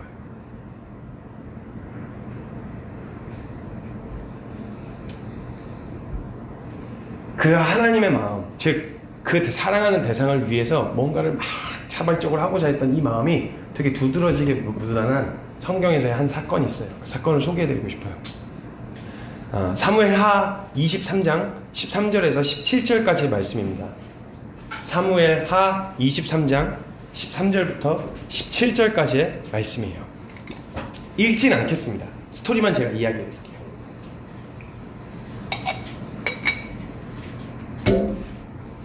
주님에게 청년 여러분들께서는 성경을 펼쳐놓으시고 아마 화면에 뜨겠죠? 성경 구절이. 요거를 읽으시면서 보시면서 이 소개와 설명을 들으시면 되겠습니다. 보통 우리가 지금까지는 남녀 문제로 사이의 이야기로 했었는데, 동성끼리 이제 남자와 남자 사이인데 정말 주인을 사랑하는 부하들이 있었어요. 너무너무 이 주인을 사랑한 부하들이 이야기예요. 다윗에게는요 30명의 그 부하들이 있었는데요, 아주 용맹한 용사들에 대한 이야기가 나와요. 근데 30명의 용사들이 소개를 하고요, 그 이후에는 이제 용맹한 세 용사에 대한 이야기가 나와요. 최측근 3명과 그 다음에 나오는 이제 30명의 용사들이 등장하는데, 여기서 이제 다윗의 세 용사가 등장하는데, 이 세 용사는 30명에 속해 있었던 30명 중에 3명을 이야기하는 거예요. 이 3명의 용사가 등장하는데요, 이 사람들은 거의 막 도적이었어요. 용맹한 사람들이긴 했어요. 뛰어나고 아주 용맹한 사람들이긴 했었는데, 그 용맹함이 다윗 곁에서 빛을 발했어요. 근데 이 다윗의 장수들은요, 다윗하고요 생사고락을 함께했어요. 단지 다윗이요 돈을 주는, 용돈을 주는, 그러니까 주종 관계의 수준이 아니었고요, 생사고락을 함께했기 때문에 죽음, 생과 사를 오가는 길을 함께 움직였어요. 같이 노숙하고 막 같이 굶고 막 고생을 함께하면요 친밀하잖아요, 사람들이. 근데 이 생사고락을 함께했으니까 이 사람들에게 있어 다윗은 그냥 주인 정도가 아니었어요. 대장 정도가 아니었단 말이에요. 그냥 다윗의 마음이 그냥 서로 그냥 그 마음이요, 그냥 서로 마음을 읽을 수 있는 거예요. 근데 어느 날 이 다윗이 이곳저곳 함께 누우며 용맹함을 떨쳤는데, 다윗의 장수들은요 누구보다 그랬기 때문에 다윗의 마음을 잘 알고 있었어요. 그리고 다윗의 마음을 기쁘시게 하고 싶은 사랑하는 마음이 다윗의 장수들에게 있었던 거예요. 그러던 어느 날 블레셋 사람의 한 무리가 르바임이라고 하는 골짜기에 진을 치고 있었고요. 그때 다윗은 산성에 있었고 블레셋 사람들의 요새는 베들레헴에 있었어요. 근데 다윗의 삶을 보면 아시겠지만 전투와 전투의 연속이었어요. 그러니까 이 전투에 굉장히 이질이 난, 환멸을 느끼고 빨리 이 전투에 지친 거예요, 다윗도. 그래서 어느 날 큰 의미 없이 이 너무 진부한 이 싸움이 계속되어지니까 속상한 마음에, 답답한 마음에 빨리 이 전투가 끝났으면 좋겠는 의도와 마음이었는지 모르겠는데 이렇게 탄식처럼 이야기한 거예요. 누가 나로 하여금 저 베들레헴 성문 곁에 있는 우물물에서 물을 마시게 할까? 그러니까 빨리 전투가 끝났으면 좋겠다는 이야기. 근데 만약에 이게 진짜 실제로 텍스트 문장 자체는 물을 마시고 싶다는 얘기잖아요. 근데 누가 만약에 이 이야기를 명령으로 다윗이 내렸으면, 미친놈, 네가 떠다 마셔. 그럼 네가 정신 나가가지고 그 적군이 지금 애들이 다 거기 버티고 있는데 네가 떠다 마셔, 이렇게 얘기할 만도 한 이야기예요, 이거. 그러니까 사실 다윗도요, 이게 현실적인 이야기가 아니라 그냥 마음에 있는 탄식이었어요. 탄식을 그냥 답답해서, 누가 나로 하여금 이 베들레헴 성문 곁에 있는 우물물을 마시게 할꼬, 이렇게 이야기했단 말이에요. 만약에 정말 다윗이 물을 먹고 싶은 거였으면 장수들을 불러다가 전략을 세웠겠죠. 전략을 세워서 어떻게 하면 떠올 수 있을까, 이걸 계산했겠죠. 근데 그냥 얘기하고 그냥 갔어요. 진짜 그냥 탄식처럼 이야기한 거예요. 그냥 뭔가 해달라는 게 아니었단 말이에요. 명령은 아니었단 말이에요. 그냥 다윗의 소원함이었어요. 공동체에 이득이 되는 일도, 뭔가 현실적으로 득이 되는 일이 전혀 아니었단 말이에요. 꼭 해야만 하는 의무도 아니었어요. 그냥 입 밖으로 탄식처럼 꺼낸 거예요. 근데 그 이야기를 들은 장수 3명이요 같은 자리에 이렇게 있다가 다윗이 이 탄식 소리를 뱉고 지나갔어요. 지나가는데 이 장수 3명이 그 얘기를 듣자마자 해주고 싶은 거예요. 분명히 의도는 그게 아니었을 거예요. 다윗이 말한 의도는 그게 아니었을 거예요. 근데 이 장수 3명이 해주고 싶은 거예요. 근데 장수 3명이 같은 마음을 받은 장수들이 있는 곳이었겠죠. 다른 장수들 다 갔는데 그 3명에서 남아있었어요. 남아있었는데 너 왜 남아있냐는 듯이 서로 이렇게 쳐다보는데 한 명이 저쪽에서 고개를 끄덕하는 거예요. 근데 이쪽에 있었던 사람도 고개를 끄덕하는 거죠. 이쪽을 쳐다봤지 자기도 끄덕끄덕 하는 거예요. 그리고 아무 말도 안 하고 무기고로 갔어요. 무기고로 걸어갔어요. 가가지고 무기고에서 아무 말도 하지 않고 장비를 챙기기 시작하는 거예요. 그 모습을 한번 상상해보세요. 그게 영어로 나와서 얼마나 멋있겠어요. BGM 그냥 웅장한 BGM 막 깔리면서 막 벨트 쫙 하면서 망토 확 하면서 막 해갖고 막 흑대 차갖고 막 여기 단검 같은 거 챙기고 활 한 명 탁 챙기고 그냥 막 갑옷 이렇게 안에 그 왜 치렁치렁한 쇠 갑옷 같은 거 있잖아요. 치렁치렁 하면서 막 계속 두르고 그리고 막 투구 찾아가고 하나 꼈는데 안 맞아 이러고 다시 다른 거 찾아가 다시 투구 찾아가 딱 맞는 거 챙겨갖고 3명이서 망토 탁 하고 나와가지고 다 검을 딱 차고 걸어 나오는 그 장면을 한번 생각해보세요. 현실적으로 전혀 공동체 이득이 되는 일도, 자신의 목숨을 다 걸고 투자할 만한 가치가 있는 일도 아니에요. 단지 물 떠오는 일이에요. 근데 이들은 거기다 목숨을 걸었어요. 그 세 장수가요 같이 뛰기 시작해요. 그 베들레헴의 블레셋 군사들이 진치고 있었는데 숫자로도 머릿수로 이길 가능성이 전혀 없는데 세 장수가 뛰어가는 거예요. 그러니 뭐 안 걸리게 몰래 떠올 생각도 안 해. 왜? 어차피 바로 성문경 우물이니까 그냥 당연히 걸려. 가만 씨야, 얘 죽게 아니면 까무시. 어차피 그냥 가자 이래갖고 으아 셋이서 막 뛰기 시작해요. 그런데 블레셋 군대들이 당황했어요. 설마 셋이 오겠냐? 설마 셋이 오겠어? 무슨 전략을 세워서 무슨 전략이다, 작전이다. 여기를 시선을 돌린 다음에 다른 데 칠수니까 막 대비해라 이러고 있는데 얘네들이 진짜 셋이 와. 한 명은 또 칼도 안 들고 왔어. 물통 들고 왔어. 얘는 뭐 하는 애들인가 싶은 거예요. 블레셋에서 보기 입장에서 봤을 때. 근데 와 하고 뛰고 막 한 명은 막 한 명씩 막 쏘고 있고 막 쏘면서 막 레골라스처럼 반지장 레골라스처럼 막 실세 막 싹이야 이러면서 막 쏘면서 막 달려오는 거예요. 달려와고 한 명은 막 칼로 뚫으면서 막 뜨는 거죠. 그리고 수통을 들고 우물물에 곁에 섰어요. 블레셋 군대에서는 아마 의욕이 별로 없었을 것 같아요. 왜 저러는지 이해가 안 되는 거예요 도대체. 쟤네 물이 모자라냐? 아닌데 쟤네도 물이 있을 텐데 왜 저러는 거야? 도대체 이해가 안 되는 거예요 상식적으로. 그러니까 의욕적으로 싸울, 왜냐면 걔네들도 걔네들 잡았다고 해서 뭔가 큰 이득이 되는 것도 아니고 그 되게 의욕적으로 안 싸울 것 같아. 살아 돌아왔단 말은 블레셋 쪽에서도 되게 의욕적으로 싸웠다는 얘기는 아니잖아요. 근데 어쨌든 뭐 쳐들어왔으니까 막 근데 얘네들 막 목숨 걸고 막 때는 거야. 그랬더니 막 뒤에서 한 명은 들어가서 우물 내려가가지고 수통을 내려가지고 물을 막 빼기 시작했어. 근데 또 주둥이는 얼마나 좁은지 그냥 물이 들어가는데 오래 걸려. 시간이 또 꼴꼴꼴꼴꼴꼴꼴꼴 이러면서 빨리 뜨라고 막 뒤에서 하는데 막 그러다 활 맞고 막 창에 스치서 막 찔리고 피투성이가 되고 막 땀은 있는 침이 콧물이고 눈물이고 다 나와. 버티는 거야. 딱 하나의 목적이 있어. 그렇게 무모한 결정을 한 이유, 그렇게 무식한 결정을 한 이유는 딱 하나였어요. 다윗이 탄식처럼 그 뱉은 말 들어주고 싶은 거예요.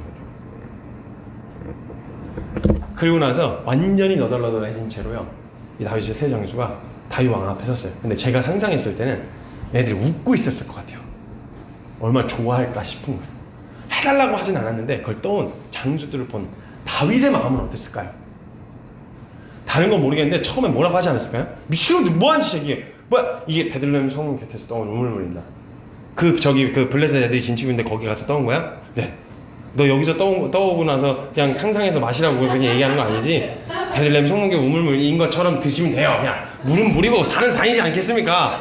원효대에서 해골물도 있는데 깨끗하다고 생각하고 먹으면 그런 물인 거지. 그냥 그렇게 생각하고 드십시오. 혹시 뭐 이렇게 얘기하는 거 아니야? 설마 그렇게 할 리가 없으니까 그렇게라도 이야기하지 않았겠어요? 생각을 한다면? 그럼 막 이야기를 해서 진짜요? 진짜입니다. 보세요. 다 막 너덜너덜해진 장수들의 모습을 본 거예요. 그럼 진짜 얼마나 화가 났겠어요. 처음엔 좀 화날 것 같아. 내가 언제 그걸 떠달라고 했어. 이 미련한 것들아, 미친놈, 정신 나간 것들아. 너네 갔다가 붙잡혔거나 잡혔으면 어떡할 뻔했어 니네. 뭐 하려고 그런 미친 짓을 했어? 라고 이야기를 했을 거야 아마. 근데 다윗의 마음 한편에는요, 이런 마음이 찾아 들어왔을 것 같아요. 얘네들 진짜 목숨을 걸어야 하는 순간에 내 뒤를 맡길 수 있는 애들이다. 잘했냐 못했냐 지금 현장으로 봤을 때 실질적이고 현실적이진 않지만 얘 진짜 목숨을 걸어야 하는 순간이 온다면 얘들은 진짜 내 뒤를 맡길 수 있는 애들이다. 100%의 신뢰 있잖아요. 그래서 언제든지 꺼내놓을 수 있는 카드예요. 해봐, 흔들어봐, 뭐 회유시켜봐, 안 넘어가. 얘네들은 절대 안 돼. 왜냐면 그거에 대한 확신이 생긴 거야. 마치 주님이 사단에게 욥이라는 카드를 내어놓으셨던 거죠. 흔들어봐, 안 넘어갈걸. 욥은 안 넘어가.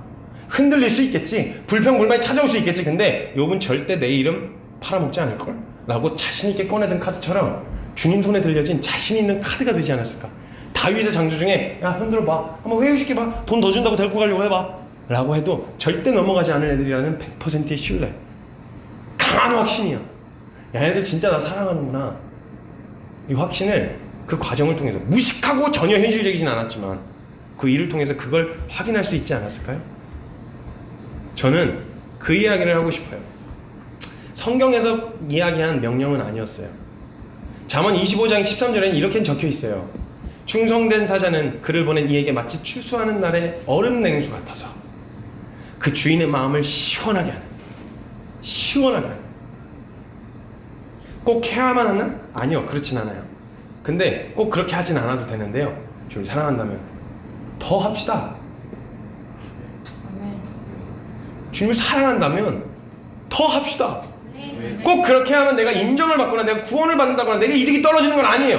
근데 우리가 사랑하는 대상이 웃을 수만 있다면, 웃으실 수 있다는 그 이유 하나만으로도 더 해봅시다.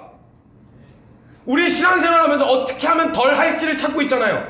어떻게 하면 덜 해도 나 사랑받을 수 있고, 덜 해도 구원받을 수 있고, 덜 해도 기도 응답받을 수 있고, 덜 해도 나 축복받을 수 있는가. 어떻게 하면 내가 더 안정적이고 내 편안함과 안락함을 더 누리면서 주님 사랑한다고 말할 수 있는가. 어떻게 해도 우리는 덜 할 방법을 찾고 있었지 않았냐는 거예요.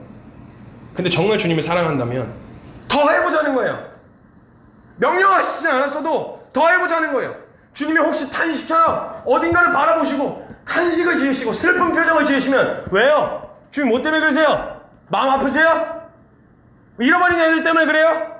제가 갈까요? 내가 어떻게 하면 편안하고 안정적인 길 찾냐 이거 말고 정말 우리 마음 가운데 잃어버린 양 한 마리 때문에 가슴 아파하신 주님 마음 보면 내가 길은 내 비전은 뭐예요? 주님 제가 어디로 가야 되는 거예요? 하나님이 나를 향하신 계획은 뭐예요? 이런 계획이 있다고 하더라도 저기 마음 아프세요? 가요 제가? 제가 사실 여기 가고 싶었는데 주님 가슴 아프시다 그러면 저 거기 가요. 이런 자발성과 능동적으로 그 자리에 서볼 마음은 없냐는 거예요.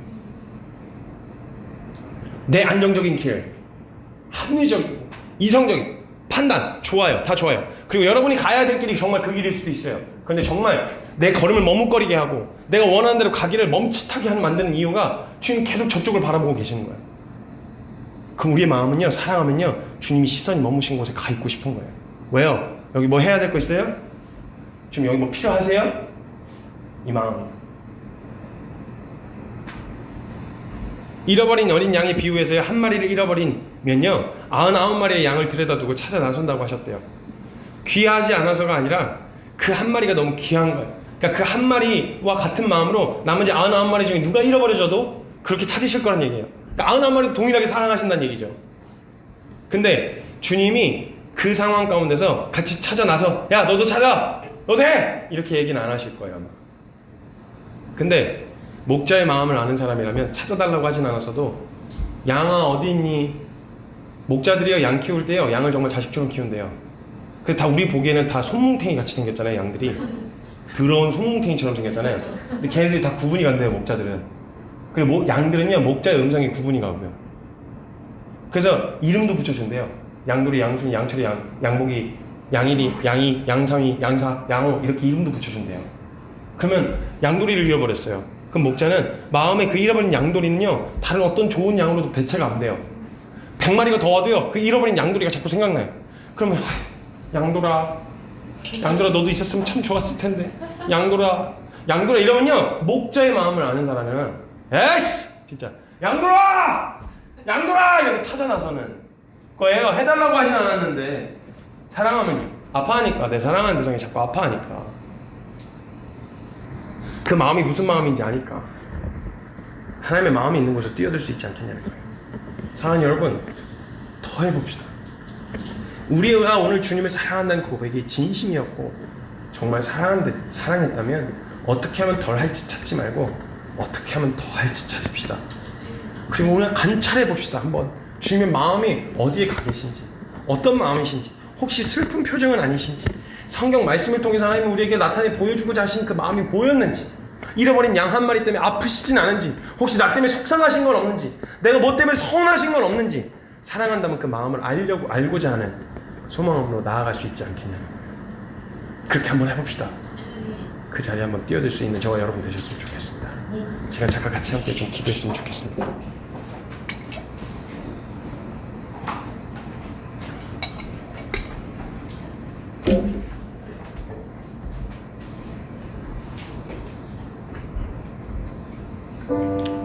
제가 함께 같이 좀 기도할 때요 한 번은 그런 일이 있었어요. 저희 부모님이 선교사님이신데 하여튼 지독하게 사셨어요. 하여튼 지독하게 사셨어요. 그런 얘기를 하시더라고요. 저희 어머니가 나이가 많이 드시고 에어컨을 안 쓰셨거든요. 한 대 놔드려도 사무실에 한 대 놔드려도 사무실에 있었는데 자기만 쓸 수 없다고 다른 지체들 다 더운데 자기만 쓸 수 없다고 테이프까지 쫙쫙 발라놓고 안 쓰시는 거예요. 그래서 제가 집에다 에어컨을 놔드린다 그랬어요. 돈 뭐 얼마 안 되는 거 5등급짜리라도 그냥 하나 해가지고 그래도 달아드리고 싶었어요. 그냥 어머니 아프셨거든요. 더위를 드셔가지고. 그래서 제가 좀 하자 그러니까 아버지가 극구사양하시는 안 한다고 자기는 그렇게 안 한다고. 아니 다른 사람들 그럴 거면 여기 있는 사람들 다 써야지. 근데 제가 그래서 좀 답답해갖고 짜증이 났어요. 짜증 나갖고 아버지 에어컨 쓰는 게 죄예요? 그게 뭐 그렇게 나쁜 거예요? 그거 하면 막 우리가 마음을 잃어버려요? 하나님 막 기뻐하지 않으세요? 싫어하세요? 그거 뭐 에어컨 놓는 거 그렇게 고집을 부리고 그러세요? 아버지 때문이 아니라 어머니 때문에 놓고 싶다고요. 그럼 놓자고. 해드릴 테니까 돈 내가 낼 테니까 하자고 제가 막 이렇게 설득을 했어요. 제가 너무 불편하고 짜증났어요. 꼭 그렇게까지 해야 돼? 이렇게까지 답답하고 이렇게 원칙적이어야 돼? 이런 생각이 들었어요. 제가 미주에서도 한번 그런 본 적이 있었거든요. 그 더운데요 LA에서 지내시는 분이었는데 그 더운데 그 뜨거운 날에 에어컨을 안 켜는 거예요. 차 안에서. 그래서 항상 얼음컵을 들고 다니셨어요. 꼭 그렇게까지 해야 돼? 꼭 그렇게 해야만 믿음이야? 이런 생각이 들었어요. 네, 저희 아버지가 저한테 이런 얘기를 해주시더라고요. 김성균 형사, 그래, 에어컨 키는 게 그렇게 뭐가 문제야? 그게 왜 죄야? 꼭 그렇게까지 하지 않아도 돼. 꼭 이렇게 해야만 주님을 사랑한다는 말은 아니야. 그런데 김성균 선교사, 그냥 주님을 위해서, 주님 때문이란 이유 하나 때문에 그냥 좀 불편해 볼 용기는 없어?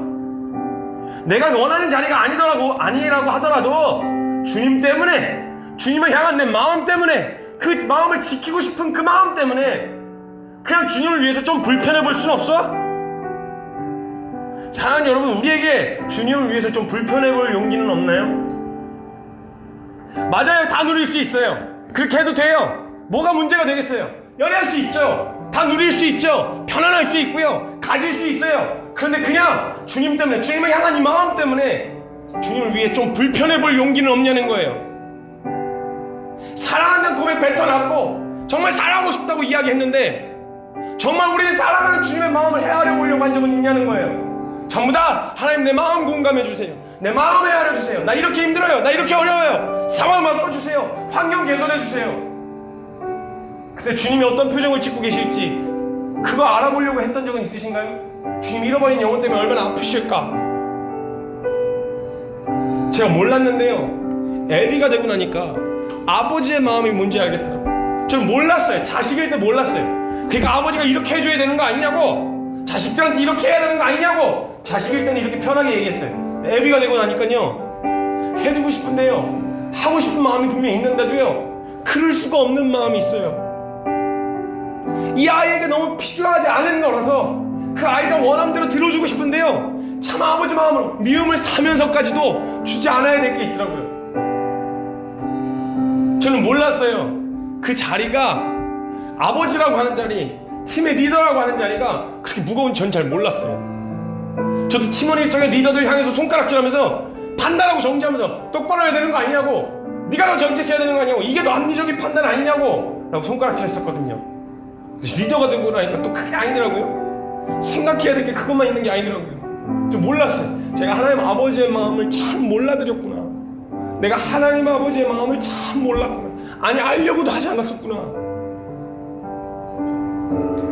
사랑하는 주님이요, 우리가 하나님이 우리의 마음을 알아주기를 바라는 것처럼요, 하나님도 하나님을 사랑하는 주의 종들에게는요, 하나님 아버지의 마음을 가르쳐주고 싶어 하시더라고요. 근데 듣고 나서 그래서 어쩌라고요? 그래서 나보고 지금 저기 가라는 거예요?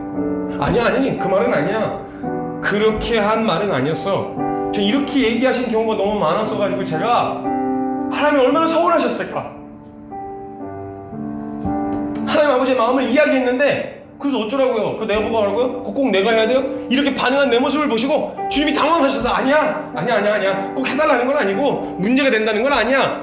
이렇게 막 수습하신 것 같은 상황들이 너무 많았었어가지고 그게 너무 죄송한 거예요. 주님한테 내가 사랑한다는 말을 뱉어놓고 주님한테 그렇게 말씀드렸던 그게 너무 죄송한 거예요. 하나님 얼마나 서운하셨을까? 하나님 얼마나 마음 아프셨을까? 하나님 얼마나 가슴 아프고 답답하셨을까? 왜 나 주님 사랑한다고 말하면서 그 마음 헤아려드리려고 했던 적이 왜 없었나? 내 마음만 들어달라고 구했지 하나님 앞에 그렇게 구해본 적이 없는 거예요. 제 안에 그 고백 주님 앞에 올려드리고 싶어요. 합리적인 생각 하시려고들랑 사랑한다는 말 하지 마세요. 그러면 사랑한다고 말하려고들랑 오늘 이 고백 함께 선포하셔야 돼요. 하나님, 주님 마음 가르쳐주세요. 그 마음이 어디 계신지 저 그냥 합니다. 하나님 말씀하시면 저 그냥 할게요. 하나님 어디야? 마음 아프세요? 뭐 때문에 서운하세요? 저 잃어버린 영혼 때문에 그래요? 제가 갈게요. 이것 때문에 그래요? 제가 할게요. 누구도 시키진 않았지만 주님의 마음을 시원하게 해드릴 수만 있다면 하나님 저 그렇게 할게요. 그 자리에 설게요 라고 하는 이 결정, 사랑한다고 고백했으니 우리 한번 해볼 수 있지 않겠냐는 거예요. 우리 그 자리에 함께 뛰어들어가 봅시다. 주님을 위해서 한번 더 해봅시다. 그렇게까지 해본 적 없었어요. 저도 요구를 못하겠더라고요. 미안해서. 근데 우리 사랑한다고 말했으니 그렇게 뛰어들어가 보자는 거예요. 하나님, 저 주님이 사랑해요. 그러니까 하나님 아버지의 마음 저에게 가르쳐주세요. 제가 그 자리에 설게요. 말씀해 주세요. 그 자리에 할게요. 우리 그 믿음의 고백 주님 앞에 함께 올려드리며 나아갈 때 우리 사랑하는 주님의 이름, 우리가 그토록 사랑한다고 말했던 그 주님의 이름 우리 간절하게 한번 크게 부르짖고 통성으로 함께 기도하며 나아갔으면 좋겠습니다. 기도합시다. 주님!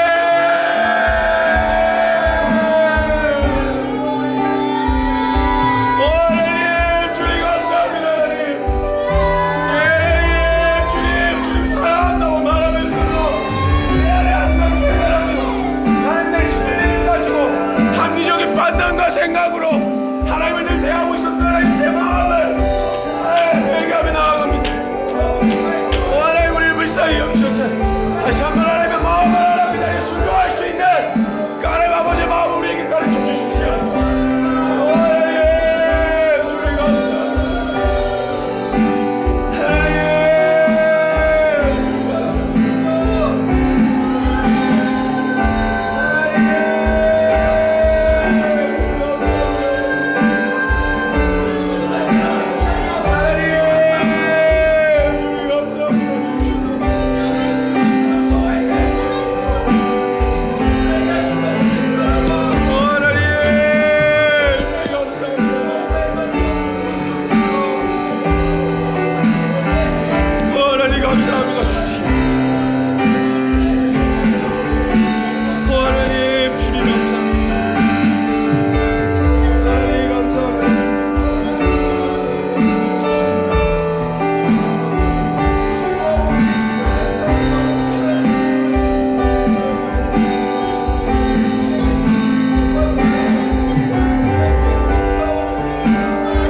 사랑한다고 말하면서도 참 제가 하나님의 마음을 몰랐습니다.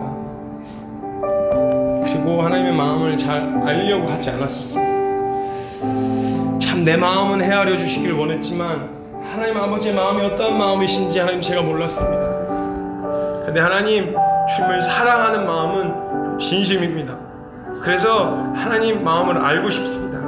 하나님 어떤 마음이신지 하나님 아버지의 마음을 우리에게 가르쳐 주십시오. 가르쳐 주시면 하겠습니다. 왜냐하면 사랑하는 주님이 원하신다라고 하는 그 이유만으로도 얘 더할 이유가 충분합니다. 내게 떨어지는 무엇이 없어도, 내게 떨어지는 이득이 없어도 내가 사랑하는 주님이 원하시고 기뻐하실 수만 있다면 하나님 그렇게까지나 되는 마음이 제 마음 가운데 준비되어 있습니다. 그러니까 하나님 아버지의 마음을 우리에게 가르쳐 주십시오. 알려주십시오. 그리고 그동안 하나님 아버지의 마음을 참 몰라드렸던 거에 대해 하나님 죄송합니다. 죄송합니다. 주님 이제 사랑한다고 고백한 이 고백 안에는 주님 말씀하시면 주님이 알려만 주시면 그 마음을 나타내 보여주시기만 하신다면 주님 그렇게까지라도 해야 할 그 마음이 준비되어 있는 고백입니다. 그래서 다시 고백하고 싶습니다. 주님 사랑합니다. 내 마음과 뜻과 정성과 목숨을 다하여 주님을 사랑합니다. 우리의 이 고백을 받으신 주님을 찬양하고 높여드리며 지금까지 기다려주신, 서운하다고 떠나지 않으시고 우리를 품고 기다려주신 그 주님의 사랑에 감사드리며 살아계신 우리 구주 예수 그리스도의 이름으로 감사하며 기도드리옵나이다. 아멘.